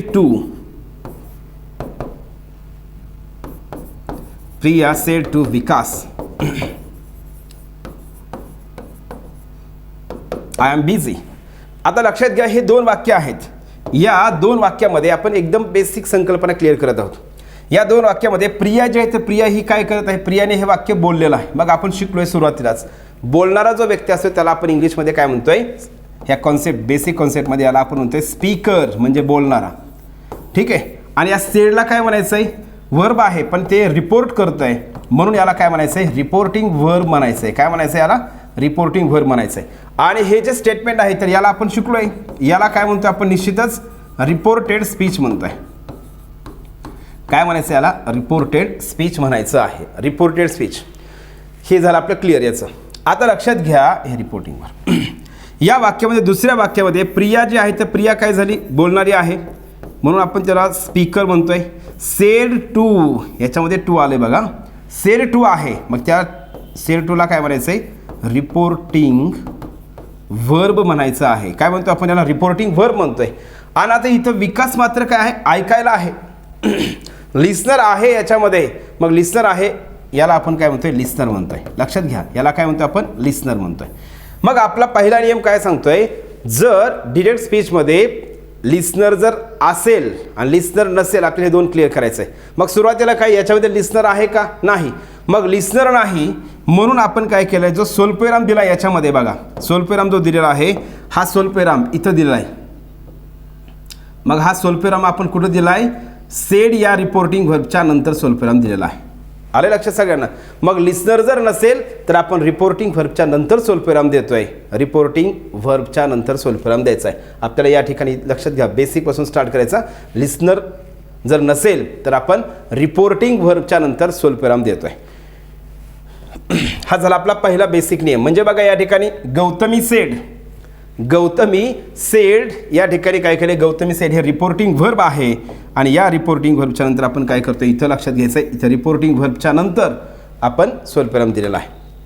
मग सिंपल आपल्या लक्षात घ्यायचं आहे, Gautami said I am dancing. तर या ठिकाणी सिंपल आपल्या लक्षात घ्यायचं आहे. पुढचं पण आपण बघू, हे स्वल्पविराम डबल इन्व्हर्टेड कॉमा काय असतं हे सगळं आपण बघू. अगोदर एक एक क्लिअर करू. नेक्स्ट बघा पुढचा नियम किंवा हे वाक्य आणखी, स्नेहा आस्क म्हणजे रिपोर्टिंगवर कोणतंही असू द्या, प्रश्नार्थक वाक्य असू द्या किंवा कुठलंही वाक्य असू द्या, सिंपल तुम्हाला समजायचं आहे. या ठिकाणी सेड आहे, इथं काय आहे आस्क आहे. मग लक्षात घ्यायचं आहे स्नेहा आस्क, याच्यानंतर पण आपण इथं स्वल्पविराम दिलं आहे बघा, इथं स्वल्पविराम दिलेला आहे. ठीक आहे, हे क्लिअर करायचं आहे. त्याच्यानंतर नेक्स्ट काय, Simran sed please help me in this work. या ठिकाणी हे आज्ञार्थी वाक्य पुढे दिलेलं आहे. तर आपल्याला काय करायचं आहे, सिंपल इथं समजून घ्यायचं आहे. आपण स्वल्पविराम कुठे दिलेले आहेत, तर रिपोर्टिंग व्हर्बच्या नंतर, रिपोर्टिंग व्हर्बच्या नंतर, रिपोर्टिंग व्हर्बच्या नंतर. का, कारण या वाक्यांमध्ये लिस्नर नाहीत म्हणून आपण या ठिकाणी रिपोर्टिंग व्हर्बच्या नंतर स्वल्पविराम दिलेला आहे. क्लिअर आहे. चला नेक्स्ट बघा, पुढचा नियम आपल्याला या ठिकाणी समजून घ्यायचा आहे. पुढचा जो नियम आहे तर तो आहे, डिरेक्ट स्पीचचे वाक्य लिहिताना जर त्याच्यामध्ये लिस्नर असेल, अगोदर होता लिस्नर नसेल, आता जर लिस्नर असेल तर आपण काय करतोय, स्वल्पविराम जो आहे तर स्वल्पविराम हा काय करतोय आपण लिस्नरच्या नंतर लिहितोय, लिस्नरच्या नंतर देतोय. मग या ठिकाणी काय करायचं बघा, विशाल सेड टू रोहन. मग विशाल काय झाला या वाक्यामध्ये, विशाल जे आहे तर विशाल हा काय झाला, स्पीकर झाला. सेड टू काय झालं, रिपोर्टिंग व्हर्ब झालं. आणि रोहन काय आहे या ठिकाणी लिस्नर आहे. मग या वाक्यामध्ये लिस्नर आला, मग लिस्नर आल्यामुळं काय करायचं या ठिकाणी आपल्याला स्वल्पविराम द्यायचं आहे. आणि आणखी एक गोष्ट लक्षात घ्यायची मित्रांनो, ज्यावेळेस आपण डिरेक्ट स्पीचचं वाक्य लिहितोय मग आपण त्याला सिंपल लक्षात घ्या. डायरेक्ट स्पीच म्हणा तुम्ही म्हणत असाल तर, रिया सेड टू पायल. आता याच्यामध्ये आणखी एक गोष्ट लक्षात घ्यायची. मग काय केलं आपण, रिया सेड टू पायल. मग हे रिया काय झाली, स्पीकर झाली. सेड टू रिपोर्टिंग वर्ब झालं. पायल काय झाली या ठिकाणी लिस्नर आहे. मग आपल्याला हे वाक्य लिहित असताना आपण काय करतोय लक्षात घ्या, इथं आपण काय करतोय, पायल ह्या काय आहे लिस्नर आहे. या लिस्नरच्या नंतर आपण काय केला या ठिकाणी स्वल्पविराम दिलेला आहे. ठीक आहे, हा स्वल्पविराम आपण दिला. कुठे दिला, लिस्नरच्या नंतर. आता याच्यामध्ये मला आणखी एक गोष्ट सांगायची आहे, ज्या वेळेस आपल्याला हे वाक्य डायरेक्ट स्पीचचं वाक्य लिहायचं आहे, हे डिरेक्ट स्पीचचं वाक्य लिहित असताना ज्यावेळेस स्पीकर पण असेल आणि लिस्नर पण असेल आणि जर आपल्याला रिपोर्टिंग व्हर्ब हे सेड जर दिला असेल तर आपल्याला काय करायचं आहे, लिस्नर असेल तर आपल्याला त्याच्यामध्ये टू सुद्धा वापरणं गरजेचं आहे. कधी, लिस्नर असेल तर आपल्याला हे सुद्धा लक्षात ठेवायचं आहे. ठीक आहे, लिस्नर असेल तर टू वापरायचं आहे आणि जर लिस्नर नसेल तर नाही वापरायचं. लिस्नरच नसेल तर काय करायचं आहे, फक्त सेड वापरायचं आहे. इथं लिस्नर आहे का नाही म्हणून मी या ठिकाणी काय केलं, फक्त सेड वापरलं. प्रिया सेड टू असं लिहिलं आहे का, नाही. तर आपल्याला याच्यामधला हा टू कधी वापरायचं, टू कधी वापरायचं नाही सेडसोबत, हे सुद्धा आपल्याला याच्यामध्ये माहीत असणं गरजेचं आहे. ठीक आहे. Vishal said to Rohan I am waiting for the bus. आपण काय म्हणतोय, I am waiting for the bus. मग या ठिकाणी लक्षात घ्या, I am waiting for the bus. मग सिंपल आपल्याला इथं लक्षात घ्यायचं आहे. पुढचं वाक्य बघा, स्नेहा आस्क्ड अंजली. आपला नियम काय चालू आहे, लिस्नर जर असेल तर आपण स्वल्पविराम काय करतोय, लिस्नरच्या नंतर वापरतोय. ठीक आहे. मग Sneha asked Anjali Y were you absent yesterday. मग या ठिकाणी लक्षात घ्या, आस्क म्हणजे हा प्रश्नार्थक वाक्य आहे. मग यामुळे आपण इथं काय केलं, पुढं जे आहे तर रिपोर्टेड स्पीच याच्यामध्ये आपण काय केले, प्रश्नार्थक वाक्य दिलेलं आहे, म्हणजे इंट्रोगेटिव्ह सेंटेन्स म्हणतोय. Simran said to Sapna. Simran said to Sapna तर please help me in this work. तेच वाक्य आपण या ठिकाणी घेतलेलं आहे. क्लिअर आहे सगळ्यांचं. तर अशा पद्धतीने काय करायचं आहे, जर आपण पहिलं काय पाहिलं, जर लिस्नर नसेल तर आपण काय करतोय, रिपोर्टिंग व्हर्बच्या नंतर स्वल्पविराम देतोय. आणि जर वाक्यामध्ये लिस्नर असेल तर आपण लिस्नरच्या नंतर इथं आपण स्वल्पविराम देतोय. हे लक्षात घ्या, आपण ही स्वल्पविरामबद्दल बोलत आहोत, याच्याबद्दल आपण सध्या समजून घेत आहोत. हा झाला दुसरा नियम. आता पुढचा नियम या ठिकाणी काय आहे, तर आपल्याला इथं सिंपल काय करायचं लक्षात घ्यायचं आहे. आणखी पुढचा नियम डिरेक्ट स्पीच लिहिण्याचा आपला पुढचा नियम आहे. तर लक्षात घ्यायचं आहे, रिपोर्टेड स्पीच हे आपल्याला जे रिपोर्टेड स्पीच आहे लक्षात घ्या, रिपोर्टेड स्पीच हे आपण रिपोर्टेड स्पीच म्हणतो याला. ही सेड टू हर, हे जे आहे तर याला आपण काय म्हणतोय, रिपोर्टेड स्पीच म्हणतोय याला. लक्षात घ्या, मी अगोदर छोटंसं लिहितो, आय एम बिझी.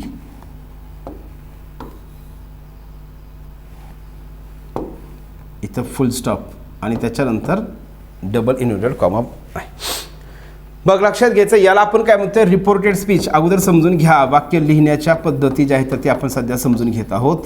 आणि म्हणून आपल्याला हे बेसिक आपल्याला आलं पाहिजे. स्पीकर कशाला म्हणायचं आहे, लिस्नर कशाला म्हणायचं आहे, आणि हे जे बोललेलं वाक्य असते तर त्याला आपण म्हणतोय रिपोर्टेड स्पीच म्हणतोय. आपल्याला लक्षात घ्यायचं आहे हे जे रिपोर्टेड स्पीच आहे तर रिपोर्टेड स्पीच आपण या ठिकाणी लिहित असताना डबल इन्व्हर्टेड कॉमामध्ये आपण काय करतोय, रिपोर्टेड स्पीच लिहितोय. आता डबल इन्व्हर्टेड कॉमा आणि सिंगल इन्व्हर्टेड कॉमा कसा असतोय, तर या ठिकाणी लक्षात घ्या डबल इन्व्हर्टेड कॉमा म्हणजे काय असणार आहे. डबल इन्व्हर्टेड कॉमा,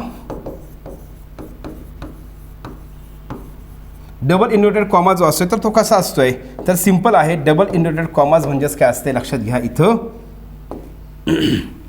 हे अशा पद्धतीने असणार आहे डबल इन्व्हर्टेड कॉमाज. तर डबल इन्व्हर्टेड कॉमा, ठीक आहे, याला आपण म्हणतो डबल इन्व्हर्टेड कॉमा. आणि सिंगल इन्व्हर्टेड कॉमा जो आहे तर हा असा असणार आहे सिंगल इन्व्हर्टेड कॉमा. तर आपल्याला सिंपल लक्षात ठेवायचं आहे डबल म्हणजेच या ठिकाणी अशा पद्धतीने डबल इन्व्हर्टेड कॉमा असतो.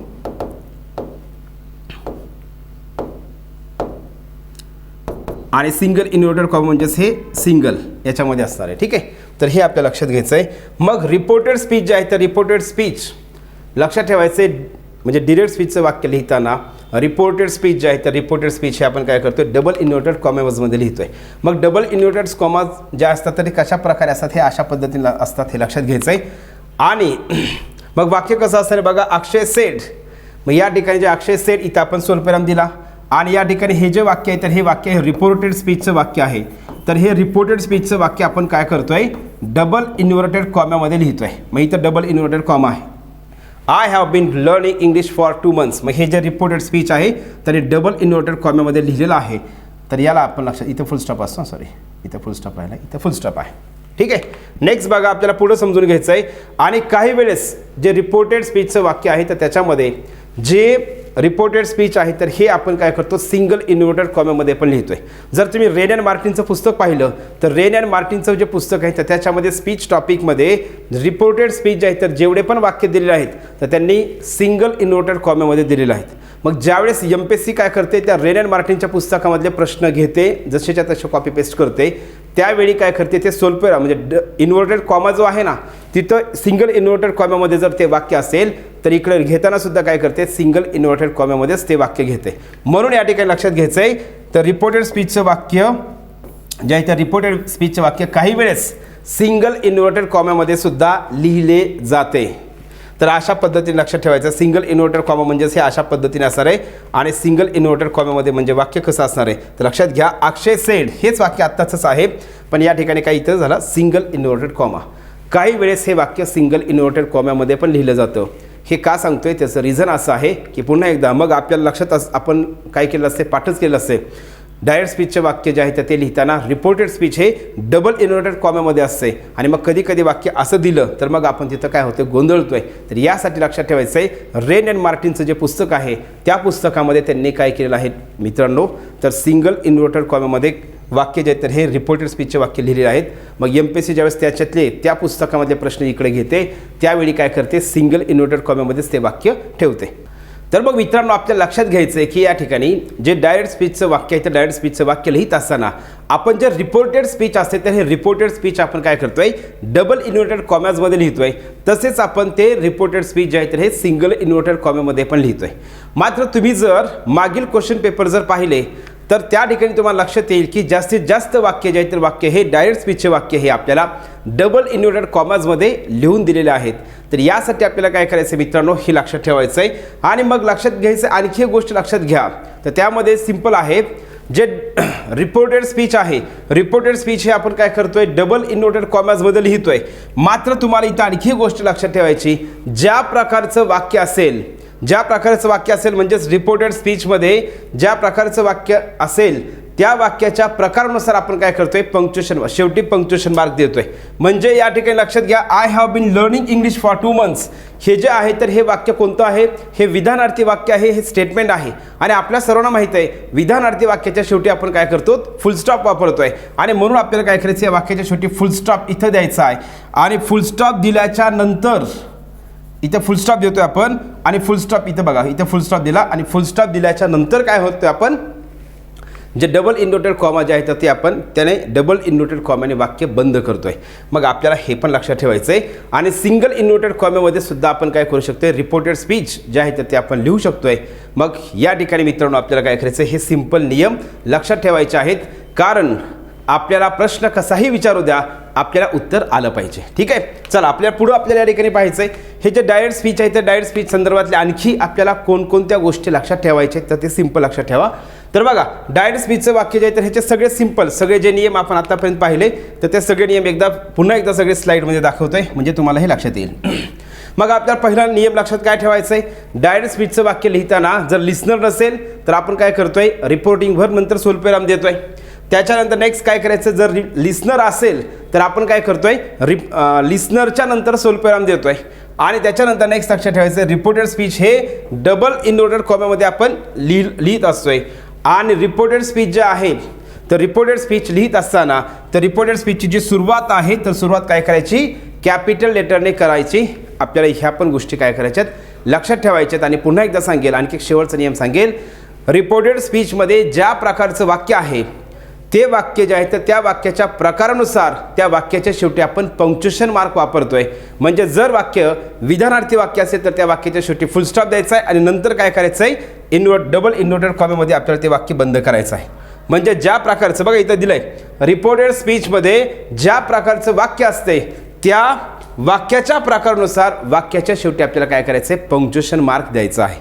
मग हा नियम नेमका काय आहे, तर मी तुम्हाला एकदम सिंपल सांगतो. तर लक्षात घ्या, इथं आपल्याला समजा डबल इन्व्हर्टेड कॉमा आहे, वाक्य आहे he said, double inverted comma, छोटं वाक्य लिहितो मी, आपल्याला इथं कॉन्सेप्ट समजावी, हे महत्त्वाचं आहे. मग आपण डबल इन्व्हर्टेड कॉमेमध्ये वाक्य लिहिलं, आय एम हॅपी. इथं वाक्याच्या शेवटी आपण काय केलं, फुल स्टॉप दिला आणि त्याच्यानंतर काय करायचं, आपल्याला डबल इन्व्हर्टेड कॉमा जो आहे तो द्यायचा आणि त्याने बंद करायचा आहे. अगोदर पंक्च्युएशन मार्क, ह्या वाक्याचं पंक्च्युएशन मार्क अगोदर येणार आणि त्याच्यानंतर आपण काय करतोय, डबल इन्व्हर्टेड कॉमाने वाक्य बंद करतोय. मग हा वाक्याचा प्रकार कोणता आहे, विधानार्थी वाक्य आहे, म्हणून आपण वाक्याच्या शेवटी काय केलं, फुल स्टॉप दिला. जर समजा वाक्य जर प्रश्नार्थक असेल तर त्यानुसार वाक्य लक्षात घ्यायचं, त्यानुसार आपल्याला पंक्च्युएशन मार्क वापरायचं आहे.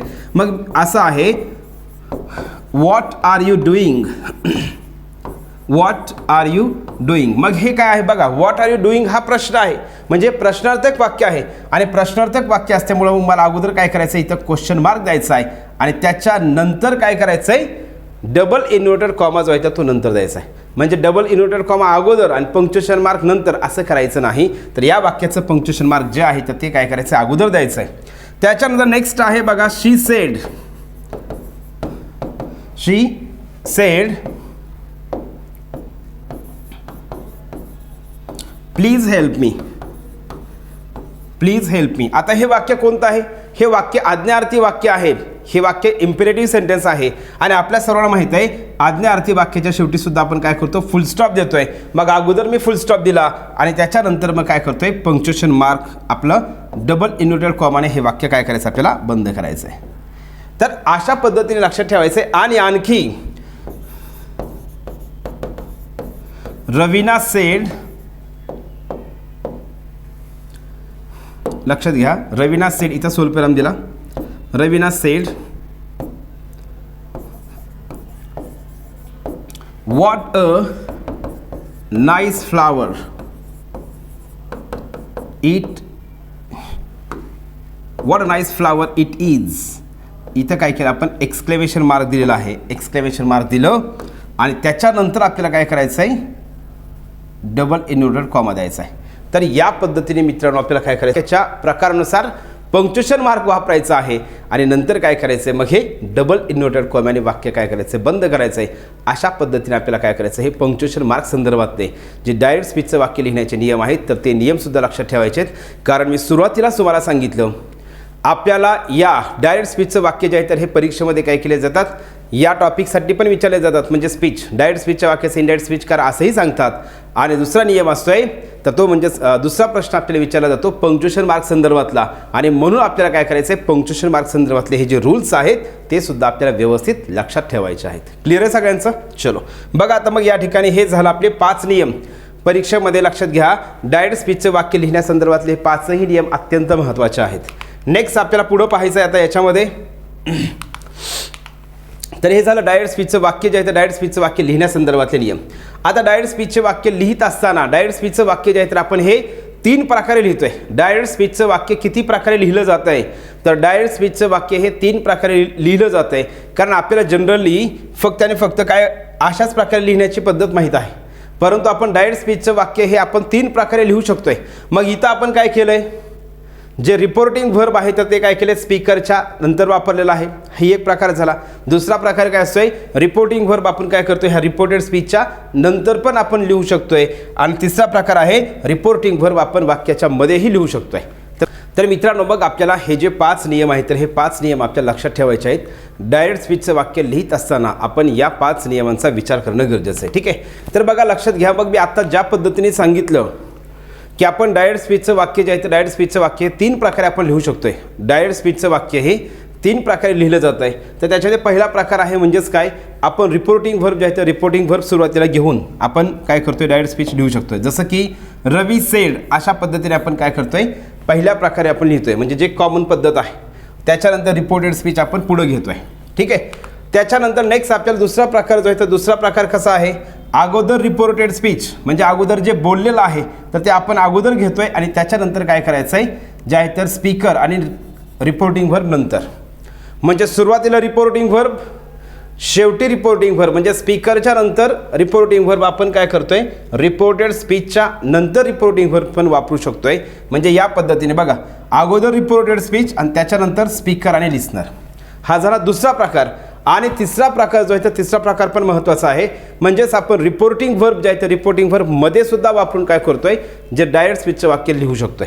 मग यामध्ये लक्षात घ्या, हे जे आहे तर याच्यामध्ये काय केलं, जे स्टेटमेंट आहे, जे विधान केलेलं आहे, तर कधी आपण अशा प्रकारचं लिहितोय किंवा अशा पद्धतीचं आपण त्या ठिकाणी जे आहे तर यूज कधी करतोय, जेव्हा एखादा व्यक्ती आहे म्हणजे स्पीकर आहे, स्पीकर बोललेला आहे आणि त्यांनी बोललेलं जे आहे तर त्यामध्ये काय करायचं आपल्याला, त्याच्यामध्ये जर ब्रेक झालेला असेल, बोलण्यामध्ये ब्रेक झाला म्हणजे अगोदर एवढं बोललं आणि त्याच्यानंतर पुढं ते कंटिन्यू केलं असेल, तर अशा वेळी आपण काय करतोय, जे जे डायरेक्ट स्पीचचं वाक्य आहे तर ते वाक्य लिहित असताना जे अगोदर बोललेलं एवढंच आपण काय केलं, डबल इन्व्हर्टेड कॉम्यामध्ये लिहिलं. त्याच्यानंतर ही एक्सक्लेम्ड आणि राहिलेला जो भाग आहे नंतर जे बोललेलं आहे तर ते काय करायचं आपल्याला, पुढं डबल इन्व्हर्टेड कॉपीमध्ये आपण लिहून काय करतोय, जे आहे तर ते वाक्य पुढं कंटिन्यू करतोय. म्हणजे आपण अशाही पद्धतीने काय करतोय, डायरेक्ट स्पीचचं वाक्य लिहितोय.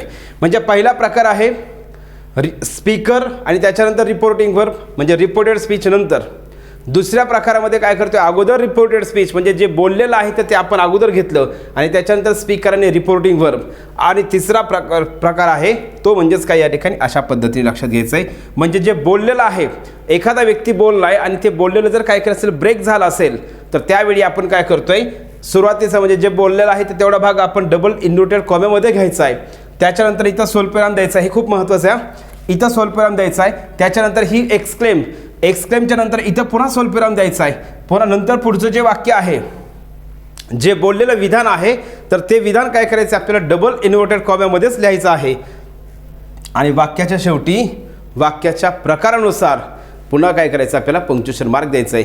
तर या ठिकाणी हे विधानार्थीच वाक्य आहे आणि म्हणून या ठिकाणी काय करायचं आपल्याला, वाक्याच्या शेवटी फुल स्टॉप आणि नंतर काय करायचं आहे, डबल इन्व्हर्टेड कॉम्याने वाक्य काय करायचं, बंद करायचं आहे. अशा पद्धतीने आपल्याला लक्षात ठेवायचं आहे. मग लक्षात घ्या, हेच वाक्य आहे. मग सेम सेंटेन्स कंटिन्यू, ते जे वाक्य बोललेलं आहे तर ते ब्रेक झालं होतं आणि त्याला तेच वाक्य काय करायचं, पुढं कंटिन्यू करायचं आहे. पण पुढं वाक्य कंटिन्यू करत असताना अर्धा भाग आपण डबल इन्व्हर्टेड कॉम्यामध्ये लिहितोय आणि पुढचाही भाग आपल्याला काय करायचं आहे, डबल इन्व्हर्टेड कॉम्यामध्येच लिहायचं आहे.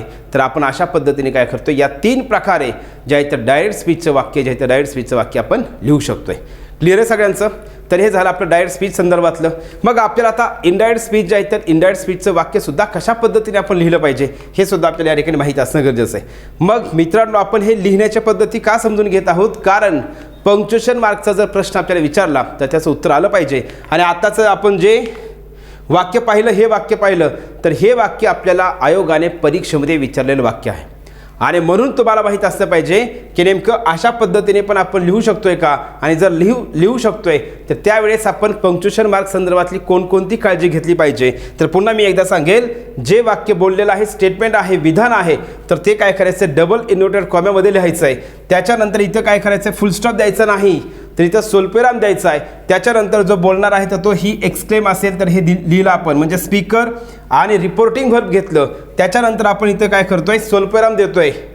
त्याच्यानंतर पुढचं वाक्य जे आहे तर ते कंटिन्यूस सेंटेन्स आपण करतोय, पण ते वाक्यसुद्धा कंटिन्यू करत असताना आपल्या डबल इन्व्हर्टेड कॉमामध्ये वाक्य लिहायचं आहे आणि वाक्याच्या शेवटी काय करायचं आहे, आपल्याला त्या वाक्याच्या प्रकारानुसार योग्य ते पंक्च्युएशन मार्क द्यायचं आहे. आणि मित्रांनो, हे वाक्य आपल्याला परीक्षेमध्ये आयोगाने विचारलेलं आहे. पंक्च्युएशन मार्कसाठी म्हणजे करेक्ट सेंटेन्ससाठी हे वाक्य आपल्याला विचारलं आहे. त्यामुळे तुम्हाला काय करायचं आहे, ह्या वाक्याचा पण व्यवस्थित अभ्यास करायचा आहे, अशा पद्धतीच्या वाक्याचा पण. ठीक आहे, चला तर मग आपण आता या ठिकाणी बघू इनडायरेक्ट स्पीचचं वाक्य जे आहे. तर ह्या इनडायरेक्ट स्पीचचं वाक्य लिहिण्याच्या पद्धती किंवा इनडायरेक्ट स्पीचचं वाक्य लिहित असताना आपण कशा प्रकारे काळजी घेतली पाहिजे. मग आपण सिंपल काय पाहिलं, डायरेक्ट स्पीचचं वाक्य लिहित असताना आपण रिपोर्टेड स्पीचमध्ये जे वाक्य लिहितोय त्याच्यामध्ये त्या वाक्याच्या प्रकारानुसार आपण वाक्याच्या शेवटी काय करतो, पंक्च्युएशन मार्क वापरतो. पण मित्रांनो, या ठिकाणी इनडायरेक्ट स्पीचचं वाक्य लिहित असताना तुम्हाला सगळ्यात पहिली गोष्ट लक्षात ठेवायची, इनडायरेक्ट स्पीचचं वाक्य लिहित असताना वाक्याच्या शेवटी फुल स्टॉपच वापरायचा आहे. डायरेक्ट स्पीचच्या वाक्यामध्ये कोणताही प्रकार देऊ द्या, विधानार्थी वाक्य असू द्या, आज्ञार्थी वाक्य असू द्या, प्रश्नार्थक वाक्य असेल, एक्सक्लेमेटरी सेंटेन्स असेल, मात्र इनडायरेक्ट स्पीच लिहित असताना तुम्हाला वाक्याच्या शेवटी काय करायचं, फुल स्टॉप द्यायचा आहे. हा जो नियम आहे तर या नियमाच्या माध्यमातून तुम्ही डायरेक्ट एका सेकंदामध्ये उत्तरापर्यंत पोहोचताय. यासाठी मित्रांनो आपल्याला हा पण नियम काय करायचा, लक्षात ठेवायचा आहे. मग मी काय सांगितलं लक्षात घ्या. या ठिकाणी पहिली गोष्ट आपल्या लक्षात काय ठेवायचं, आता हे तर बेसिक समजतेच, आपल्या लक्षात काय ठेवायचं आहे, इनडायरेक्ट स्पीचचं वाक्य लिहिताना आपण तिथं स्वल्पविराम वगैरे देत नाहीत, म्हणजे कशाच्या नंतर, रिपोर्टिंग व्हर्ब नंतर आपण स्वल्पविराम देत नाहीत. ठीक आहे, हे लक्षात घ्यायचं आहे. मग या ठिकाणी बघा, आणि दुसरी गोष्ट महत्त्वाची, इनडायरेक्ट स्पीचचे वाक्य लिहिताना लिस्नर नंतरही आपण स्वल्पविराम देत नाहीत. मग लिस्नर असो किंवा नसो आपण त्याच्यामध्ये स्वल्पविराम देत नाहीत. ठीक आहे, आणि याच्यामध्ये लक्षात घ्यायचं आहे, इनडायरेक्ट स्पीचचे वाक्य लिहिताना वाक्याच्या शेवटी काय करायचं आहे, फुल स्टॉप द्यायचा आहे, जसं मी आता तुम्हाला सांगितलं. मग डायरेक्ट स्पीचचे वाक्य आपल्याला प्रश्नार्थक देऊ द्या, विधानार्थी वाक्य देऊ द्या, आज्ञार्थी वाक्य देऊ द्या, किंवा आपल्याला काय केलं असेल, एक्सक्लेमेटरी सेंटेन्स जरी दिला असेल तर त्या वाक्याचा आपल्याला इनडायरेक्ट स्पीच करताना वाक्याच्या शेवटी फुल स्टॉपच येणार. इनडायरेक्ट स्पीचच्या वाक्याच्या शेवटी काय असतो, फुल स्टॉप असतोय. या माध्यमातून आपण काय करू शकतो, उत्तरापर्यंत पोहोचू शकतो. मी असं का सांगतोय, कारण आपल्याला दोन ऑप्शन सारखेच दिलेले असतात. एका वाक्याच्या शेवटी काय असणारे, समजा क्वेश्चन मार्क आहे, आणि एका वाक्याच्या शेवटी काय फुल स्टॉप आहे. दोन्ही वाक्याची रचना सारखीचे, शब्द सेमच आहेत, सगळे बाकीचे शब्द जे आहेत तर ते सगळे सेम आहेत. फक्त फरक त्याच्यामध्ये कशामध्ये आहे, तर एका वाक्याच्या शेवटी क्वेश्चन मार्क आहे आणि एका वाक्याच्या शेवटी फुल स्टॉप आहे. तर मित्रांनो लक्षात ठेवायचं आहे, इनडायरेक्ट स्पीचच्या वाक्याच्या शेवटी नेहमी काय असतो, फुल स्टॉप असतोय. इतर आपण पंक्च्युएशन मार्क वापरत नाहीत. हे तुम्हाला सिंपल लक्षात घ्यायचं आहे. ठीक आहे, तर मग आपल्याला या पद्धतीने लक्षात ठेवायचं आहे. मग रिपोर्टेड स्पीचमधील वाक्याच्या प्रकारानुसार इनडायरेक्ट स्पीच करताना योग्य ते आपल्या रिपोर्टिंग व्हर्ब वापरतो. मग आपल्याला काय करायचं, योग्य ते रिपोर्टिंग व्हर्ब वापरायचं आहे. मग वाक्य हे विधानार्थी वाक्य आहे का, रिपोर्टेड स्पीचमध्ये कोणत्या वाक्याचा प्रकार आहे, रिपोर्टिंग व्हर्बमध्ये वाक्याचा प्रकार कोणता आहे, विधानार्थी वाक्य आहे का. जर प्रश्नार्थक वाक्य असेल तर आपण काय करतोय, जरी डायरेक्ट स्पीचमध्ये सेड असेल तर आपण इनडायरेक्ट स्पीच करताना काय करतो, आस्क करतोय. मग रिपोर्टिंग व्हर्ब आपल्याला योग्य ते बदलायचं असतंय. आणि दुसरी गोष्ट महत्त्वाची लक्षात ठेवायची, कनेक्टिंग वर्ड जे आहे तर वाक्याच्या प्रकारानुसारच आपण काय करतोय, कनेक्टिंग वर्ड वापरतोय. म्हणजेच दॅट जे आहे, ही सेड दॅट, आपण मग विधानार्थी वाक्यामध्ये दॅट वापरतोय. मात्र प्रश्नार्थक वाक्यामध्ये काय करतो आपण, त्याच्यामध्ये पण यस नो टाईप क्वेश्चन जर असेल तर यस नो टाईप क्वेश्चन असेल तर इफ किंवा वेदर वापरतोय, आणि डब्ल्यूएच टाईप क्वेश्चन जर असेल तर डब्ल्यूएच वर्ड वापरतोय. हे अशा प्रकारचे जे कनेक्टिंग वर्ड आहेत तर ते कनेक्टिंग वर्ड हे वाक्याच्या प्रकारानुसार आपण वापरतोय. मग याच्यामध्ये आपण पुढं हे सगळं आपण डिटेलमध्ये आपण घेणार आहोत. मात्र तुम्हाला आपण आतापर्यंत फक्त बेसिक समजून घेत होतो. तर बेसिक कॉन्सेप्ट्समध्ये स्पीकर कशाला म्हणायचं आहे, लिस्नर कशाला म्हणायचं आहे, रिपोर्टिंग व्हर्ब कशाला म्हणायचं आहे, त्याच्यानंतर डायरेक्ट स्पीचचं वाक्य लिहित असताना आपण कशा प्रकारे काळजी घेतली पाहिजे, इनडायरेक्ट स्पीचचं वाक्य लिहित असताना आपण पंक्च्युएशन मार्क संदर्भातले कोणते नियम कशा पद्धतीने लक्षात ठेवले पाहिजेत, ह्या सगळ्या गोष्टी आपण यामध्ये पाहिलेल्या आहेत. तर मी पुन्हा एकदा सांगेल, इनडायरेक्ट स्पीचचं वाक्य लिहित असताना रिपोर्टिंग व्हर्ब असू द्या, लिस्नर असेल तर त्याच्यानंतर स्वल्पविराम वगैरे द्यायचा नाही. मग आपण डायरेक्ट काय म्हणतोय, ही सेड दॅट, आणि डायरेक्ट पुढचं वाक्य आपण कंटिन्यू करतोय. आणि त्याच्यानंतर नेक्स्ट आपल्याला ते वाक्य बदलायचं, म्हणजे प्रोनाउनमध्ये बदल करत असतोय. मग आपण डायरेक्ट स्पीचच्या वाक्याचं इनडायरेक्ट स्पीच करत असताना कशामध्ये बदल केले पाहिजेत, किती पद्धतीचे बदल आपण करतोय, हे आपण सगळं पुढं पाहणार आहोत. आणि दुसरी गोष्ट महत्त्वाची, इनडायरेक्ट स्पीचच्या वाक्याच्या शेवटी नेहमी फुल स्टॉप असतोय. वाक्य डायरेक्ट स्पीचच्या वाक्यामध्ये कोणत्याही वाक्याचा प्रकार देऊ द्या, इनडायरेक्ट स्पीचच्या वाक्याच्या शेवटी फुल स्टॉप असतोय. म्हणजे मी तुम्हाला या ठिकाणी सारखं सारखं हे काय म्हणतोय. आता समजा लक्षात घ्या, आपल्याला हे वाक्य आहेत, हे जे सध्या दिसत आहेत वाक्य, या वाक्याचं आपल्याला इनडायरेक्ट स्पीच करायचं आहे. हे वाक्य डायरेक्ट स्पीचचे आहेत. याला मला इनडायरेक्ट स्पीच जर करायचं असेल तर मी काय करतोय बघा, ही सेड. आता वरी डायरेक्ट स्पीचमध्ये काय आहे, स्वल्पविराम आहे, पण इथं मी स्वल्पविराम देत नाही, तर वाक्य जोडण्यासाठी मी काय वापरतोय, दॅट वापरतोय. का दॅट वापरलंय, कारण हा वाक्याचा प्रकार काय आहे, विधानार्थी वाक्य आहे. विधानार्थी वाक्य जर असेल तर आपण वाक्य जोडण्यासाठी दॅट वापरतोय. मग ही सेड दॅट, त्याच्यानंतर आपण हे पुढे समजून घेणार आहोत. आयचा बदल काय करतो आपण, स्पीकरनुसार करतोय. मग स्पीकर कोण आहे, ही आहे, म्हणून आपण ही केलं. ॲमिजारचा बदल आपण वॉज वेअर करत असतो, मग वॉज वापरलं. आणि त्याच्यानंतर हॅपीला हॅपीच ठेवलं. त्याच्यानंतर हे डबल इन्व्हर्टेड कॉमा वगैरे आपण वापरत नाहीत. मग इथं काय करायचं आहे, फक्त वाक्याच्या शेवटी फुल स्टॉप द्यायचा आहे. आपलं हे उत्तर झालं. बघा या ठिकाणी हे प्रश्नार्थक वाक्य जे आहे, तर याला आपण काय करतोय बघा, ही सेड आहे. त्याच्यानंतर नेक्स्ट हे प्रश्नार्थक वाक्य आहे. मग प्रश्नार्थक वाक्य असल्यामुळं आपल्याला वाक्याच्या प्रकारानुसार रिपोर्टिंग व्हर्ब चेंज करावं लागतं आहे. मग प्रश्नार्थक वाक्य जर असेल तर आपल्याला समजतं आहे, प्रश्नार्थक वाक्य म्हणजेच काही विचारलेलं असते ना. मग प्रश्न विचारलेला असतोय. मग विचारण्याला इंग्लिशमध्ये आपण सुरुवातीलाच पाहिलं, विचारण्याला इंग्लिशमध्ये काय म्हणायचं, आस्क म्हणायचं आहे. मग त्याने विचारलं, मग विचारलं म्हणजे पास्ट टेन्समध्ये झालं, म्हणून आपण काय केलं, इथं ही आस्क केलं. हे रिपोर्टिंग व्हर्ब पास्ट टेन्समध्ये आहे, हे पण पास्ट टेन्समध्ये ठेवायचं आहे. मग ही आस्क्ड, ठीक आहे. आणि वाक्य जोडण्यासाठी आपण इथं दॅट वापरलं होतं. मग इथं आपल्याला दॅट वापरायचं आहे का, नाही. प्रश्नार्थक वाक्य आहे, त्याच्यामध्ये WH टाईप क्वेश्चन आहे. WH टाईप क्वेश्चनचं जर इनडायरेक्ट स्पीच करायचं असेल तर जो WH शब्द वाक्यामध्ये दिलेला असतो ना वरच्या, तोच WH शब्द आपण काय करतो, वाक्य जोडण्यासाठी वापरतो. मग हे वापरला. त्याच्यानंतर नेक्स्ट लक्षात घ्या, आता मी तुम्हाला लगेच या ठिकाणी जे तर आपण हे पुढं नंतर एक एक स्टेप आपण पुढं समजून घेणार आहोत. फक्त मी आता सध्या तुम्हाला काय सांगत आहे, पंक्च्युएशन मार्क संदर्भात सांगत आहे की इनडायरेक्ट स्पीचच्या वाक्याच्या शेवटी काय असतं, नेहमी फुल स्टॉपच असतोय. डायरेक्ट स्पीचमध्ये कोणताही वाक्याचा प्रकार देऊ द्या, आपल्याला इनडायरेक्ट स्पीचचं वाक्य लिहिताना वाक्याच्या शेवटी फुल स्टॉप द्यायचं आहे. इथं वॉट कसं आलं, त्याच्यानंतर पुढं काय येणार आहे, त्याच्यानंतर ते काय येणार आहे, हे आपण पुढं नंतर प्रत्येक प्रकारचं जे वाक्य आहे, विधानार्थी वाक्याचं सेपरेट घेणार आहोत, प्रश्नार्थक वाक्याचं सेपरेट घेणार आहोत. म्हणजे विधानार्थी वाक्य जर असेल तर त्याचं इनडायरेक्ट स्पीच कसं करायचं, प्रश्नार्थक वाक्याचं इनडायरेक्ट स्पीच कसं करायचं, हे आपण सगळं सविस्तर घेणार आहोत. फक्त मी आता या ठिकाणी काय करतोय, तुम्हाला नियम जो आहे तो नियम सांगत असताना पंक्च्युएशन मार्क संदर्भातला नियम सांगतोय. इथं यू आहे, कधीही लक्षात ठेवायचं आहे, ज्यावेळेस लिस्नर दिला जात नाही त्यावेळेस काय करायचं आहे, आपल्या स्वतःला समजायचं असतं, गृहीत धरायचं असतंय. मग ते कसं आलं, काय आलं, मी पुढं सांगेल तुम्हाला. व्हॉट आय वॉज डुईंग, आणि वाक्याच्या शेवटी काय करायचं आपल्याला, इथं वाक्याच्या शेवटी लक्षात घ्यायचं आहे, तर ते म्हणजेच काय करायचं आहे, फुल स्टॉप वापरायचा आहे, क्वेश्चन मार्क द्यायचा नाही. आपला विषय चालू होता, इथं क्वेश्चन मार्क आहे आणि इनडायरेक्ट स्पीच करताना काय करायचं आहे, क्वेश्चन मार्क द्यायचा नाही. मग इथं वॉट कसं आलं, आय कसं आलं, वॉच कसं आलं, हे मी पुढं तुम्हाला सांगेल. इनडायरेक्ट स्पीच करत असताना आपण शिकवणार आहोत प्रश्नार्थक वाक्याचं इनडायरेक्ट स्पीच कसं करायचं आहे, त्यामध्ये आपण हे डिटेलमध्ये घेणार आहोत. मात्र इथं तुम्हाला काय करायचं आहे, आय वॉज डुईंग म्हणजे इथं प्रश्नार्थक म्हणजे क्वेश्चन मार्क होता. डायरेक्ट स्पीचच्या वाक्यामध्ये इथं क्वेश्चन मार्क होता, मात्र इनडायरेक्ट स्पीच करत असताना आपण काय केलं, फुल स्टॉप दिलेला आहे. मग म्हणून मी तुम्हाला सांगतोय मित्रांनो, वाक्याचा प्रकार डायरेक्ट स्पीचमध्ये कोणताही असू द्या, मग हे विधानार्थी वाक्य असू द्या, असं प्रश्नार्थक वाक्य असू द्या, आज्ञार्थी वाक्य असू द्या, किंवा हे एक्सक्लेमेटरी सेंटेन्स जरी दिलं असेल तर या देखील वाक्याचं इनडायरेक्ट स्पीच करत असताना वाक्याच्या शेवटी आपण काय करणार आहोत, फुल स्टॉपच वापरणार आहोत. तर अशा पद्धतीने काय करायचं आपल्याला हे लक्षात घ्यायचं आहे. क्लिअर आहे सगळ्यांचं. मग आपण हा जो नियम समजून घेत आहोत तर ते या ठिकाणी सांगत होतो अशा पद्धतीने. आणि हे जे कनेक्टिंग वर्ड आहे, वाक्य जोडण्यासाठीचा जो शब्द आहे, तर तो देखील वाक्याच्या प्रकारानुसार बदलत असतोय. तर अशा पद्धतीने आपल्याला इनडायरेक्ट स्पीचचं वाक्य लिहिण्याचे नियम समजून घ्यायचे आहेत.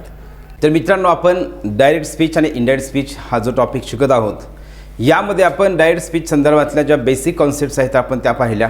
त्याच्यामध्ये आपण पाहिलं मग स्पीकर कशाला म्हणायचं आहे, रिपोर्टिंग व्हर्ब कशाला म्हणायचं आहे, लिसनर कशाला म्हणायचं आहे, किंवा रिपोर्टेड स्पीच कशाला म्हणायचं आहे. परंतु मी आत्ता जे एक तुम्हाला कॉन्सेप्ट सांगणार आहे, तर या कॉन्सेप्टवरती आपल्याला आयोगाने एकही प्रश्न आपल्याला आत्तापर्यंत विचारला नाही.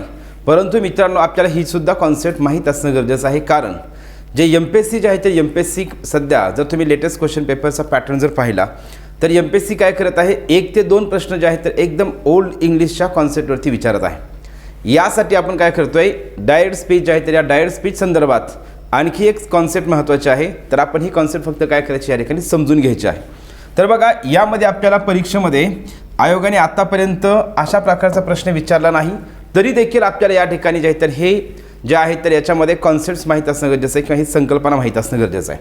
मग यामध्ये समजा बघा वाक्य देतोय मी इथं,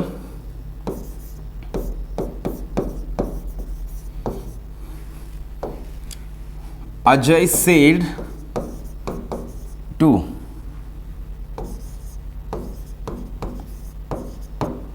प्रिया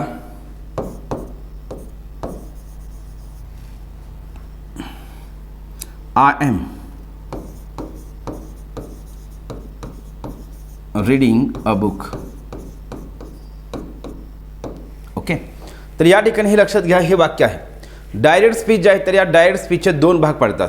डायरेक्ट स्पीच जे आहे तर या डायरेक्ट स्पीचचे दोन भाग पडतात. आपण परीक्षेसाठी अत्यंत महत्त्वाचं असणारं जे आहे तर मग स्पीकर कशाला म्हणायचं आहे, लिस्नर कशाला म्हणायचं आहे, रिपोर्टिंग व्हर्ब कशाला म्हणायचं आहे, रिपोर्टेड स्पीच कशाला म्हणायचं हे आपण पाहिलं. पण मित्रांनो यामध्ये आपल्याला आणखी दोन संकल्पना आहेत, तर ह्या दोन्ही कॉन्सेप्ट माहीत असणं गरजेचं आहे.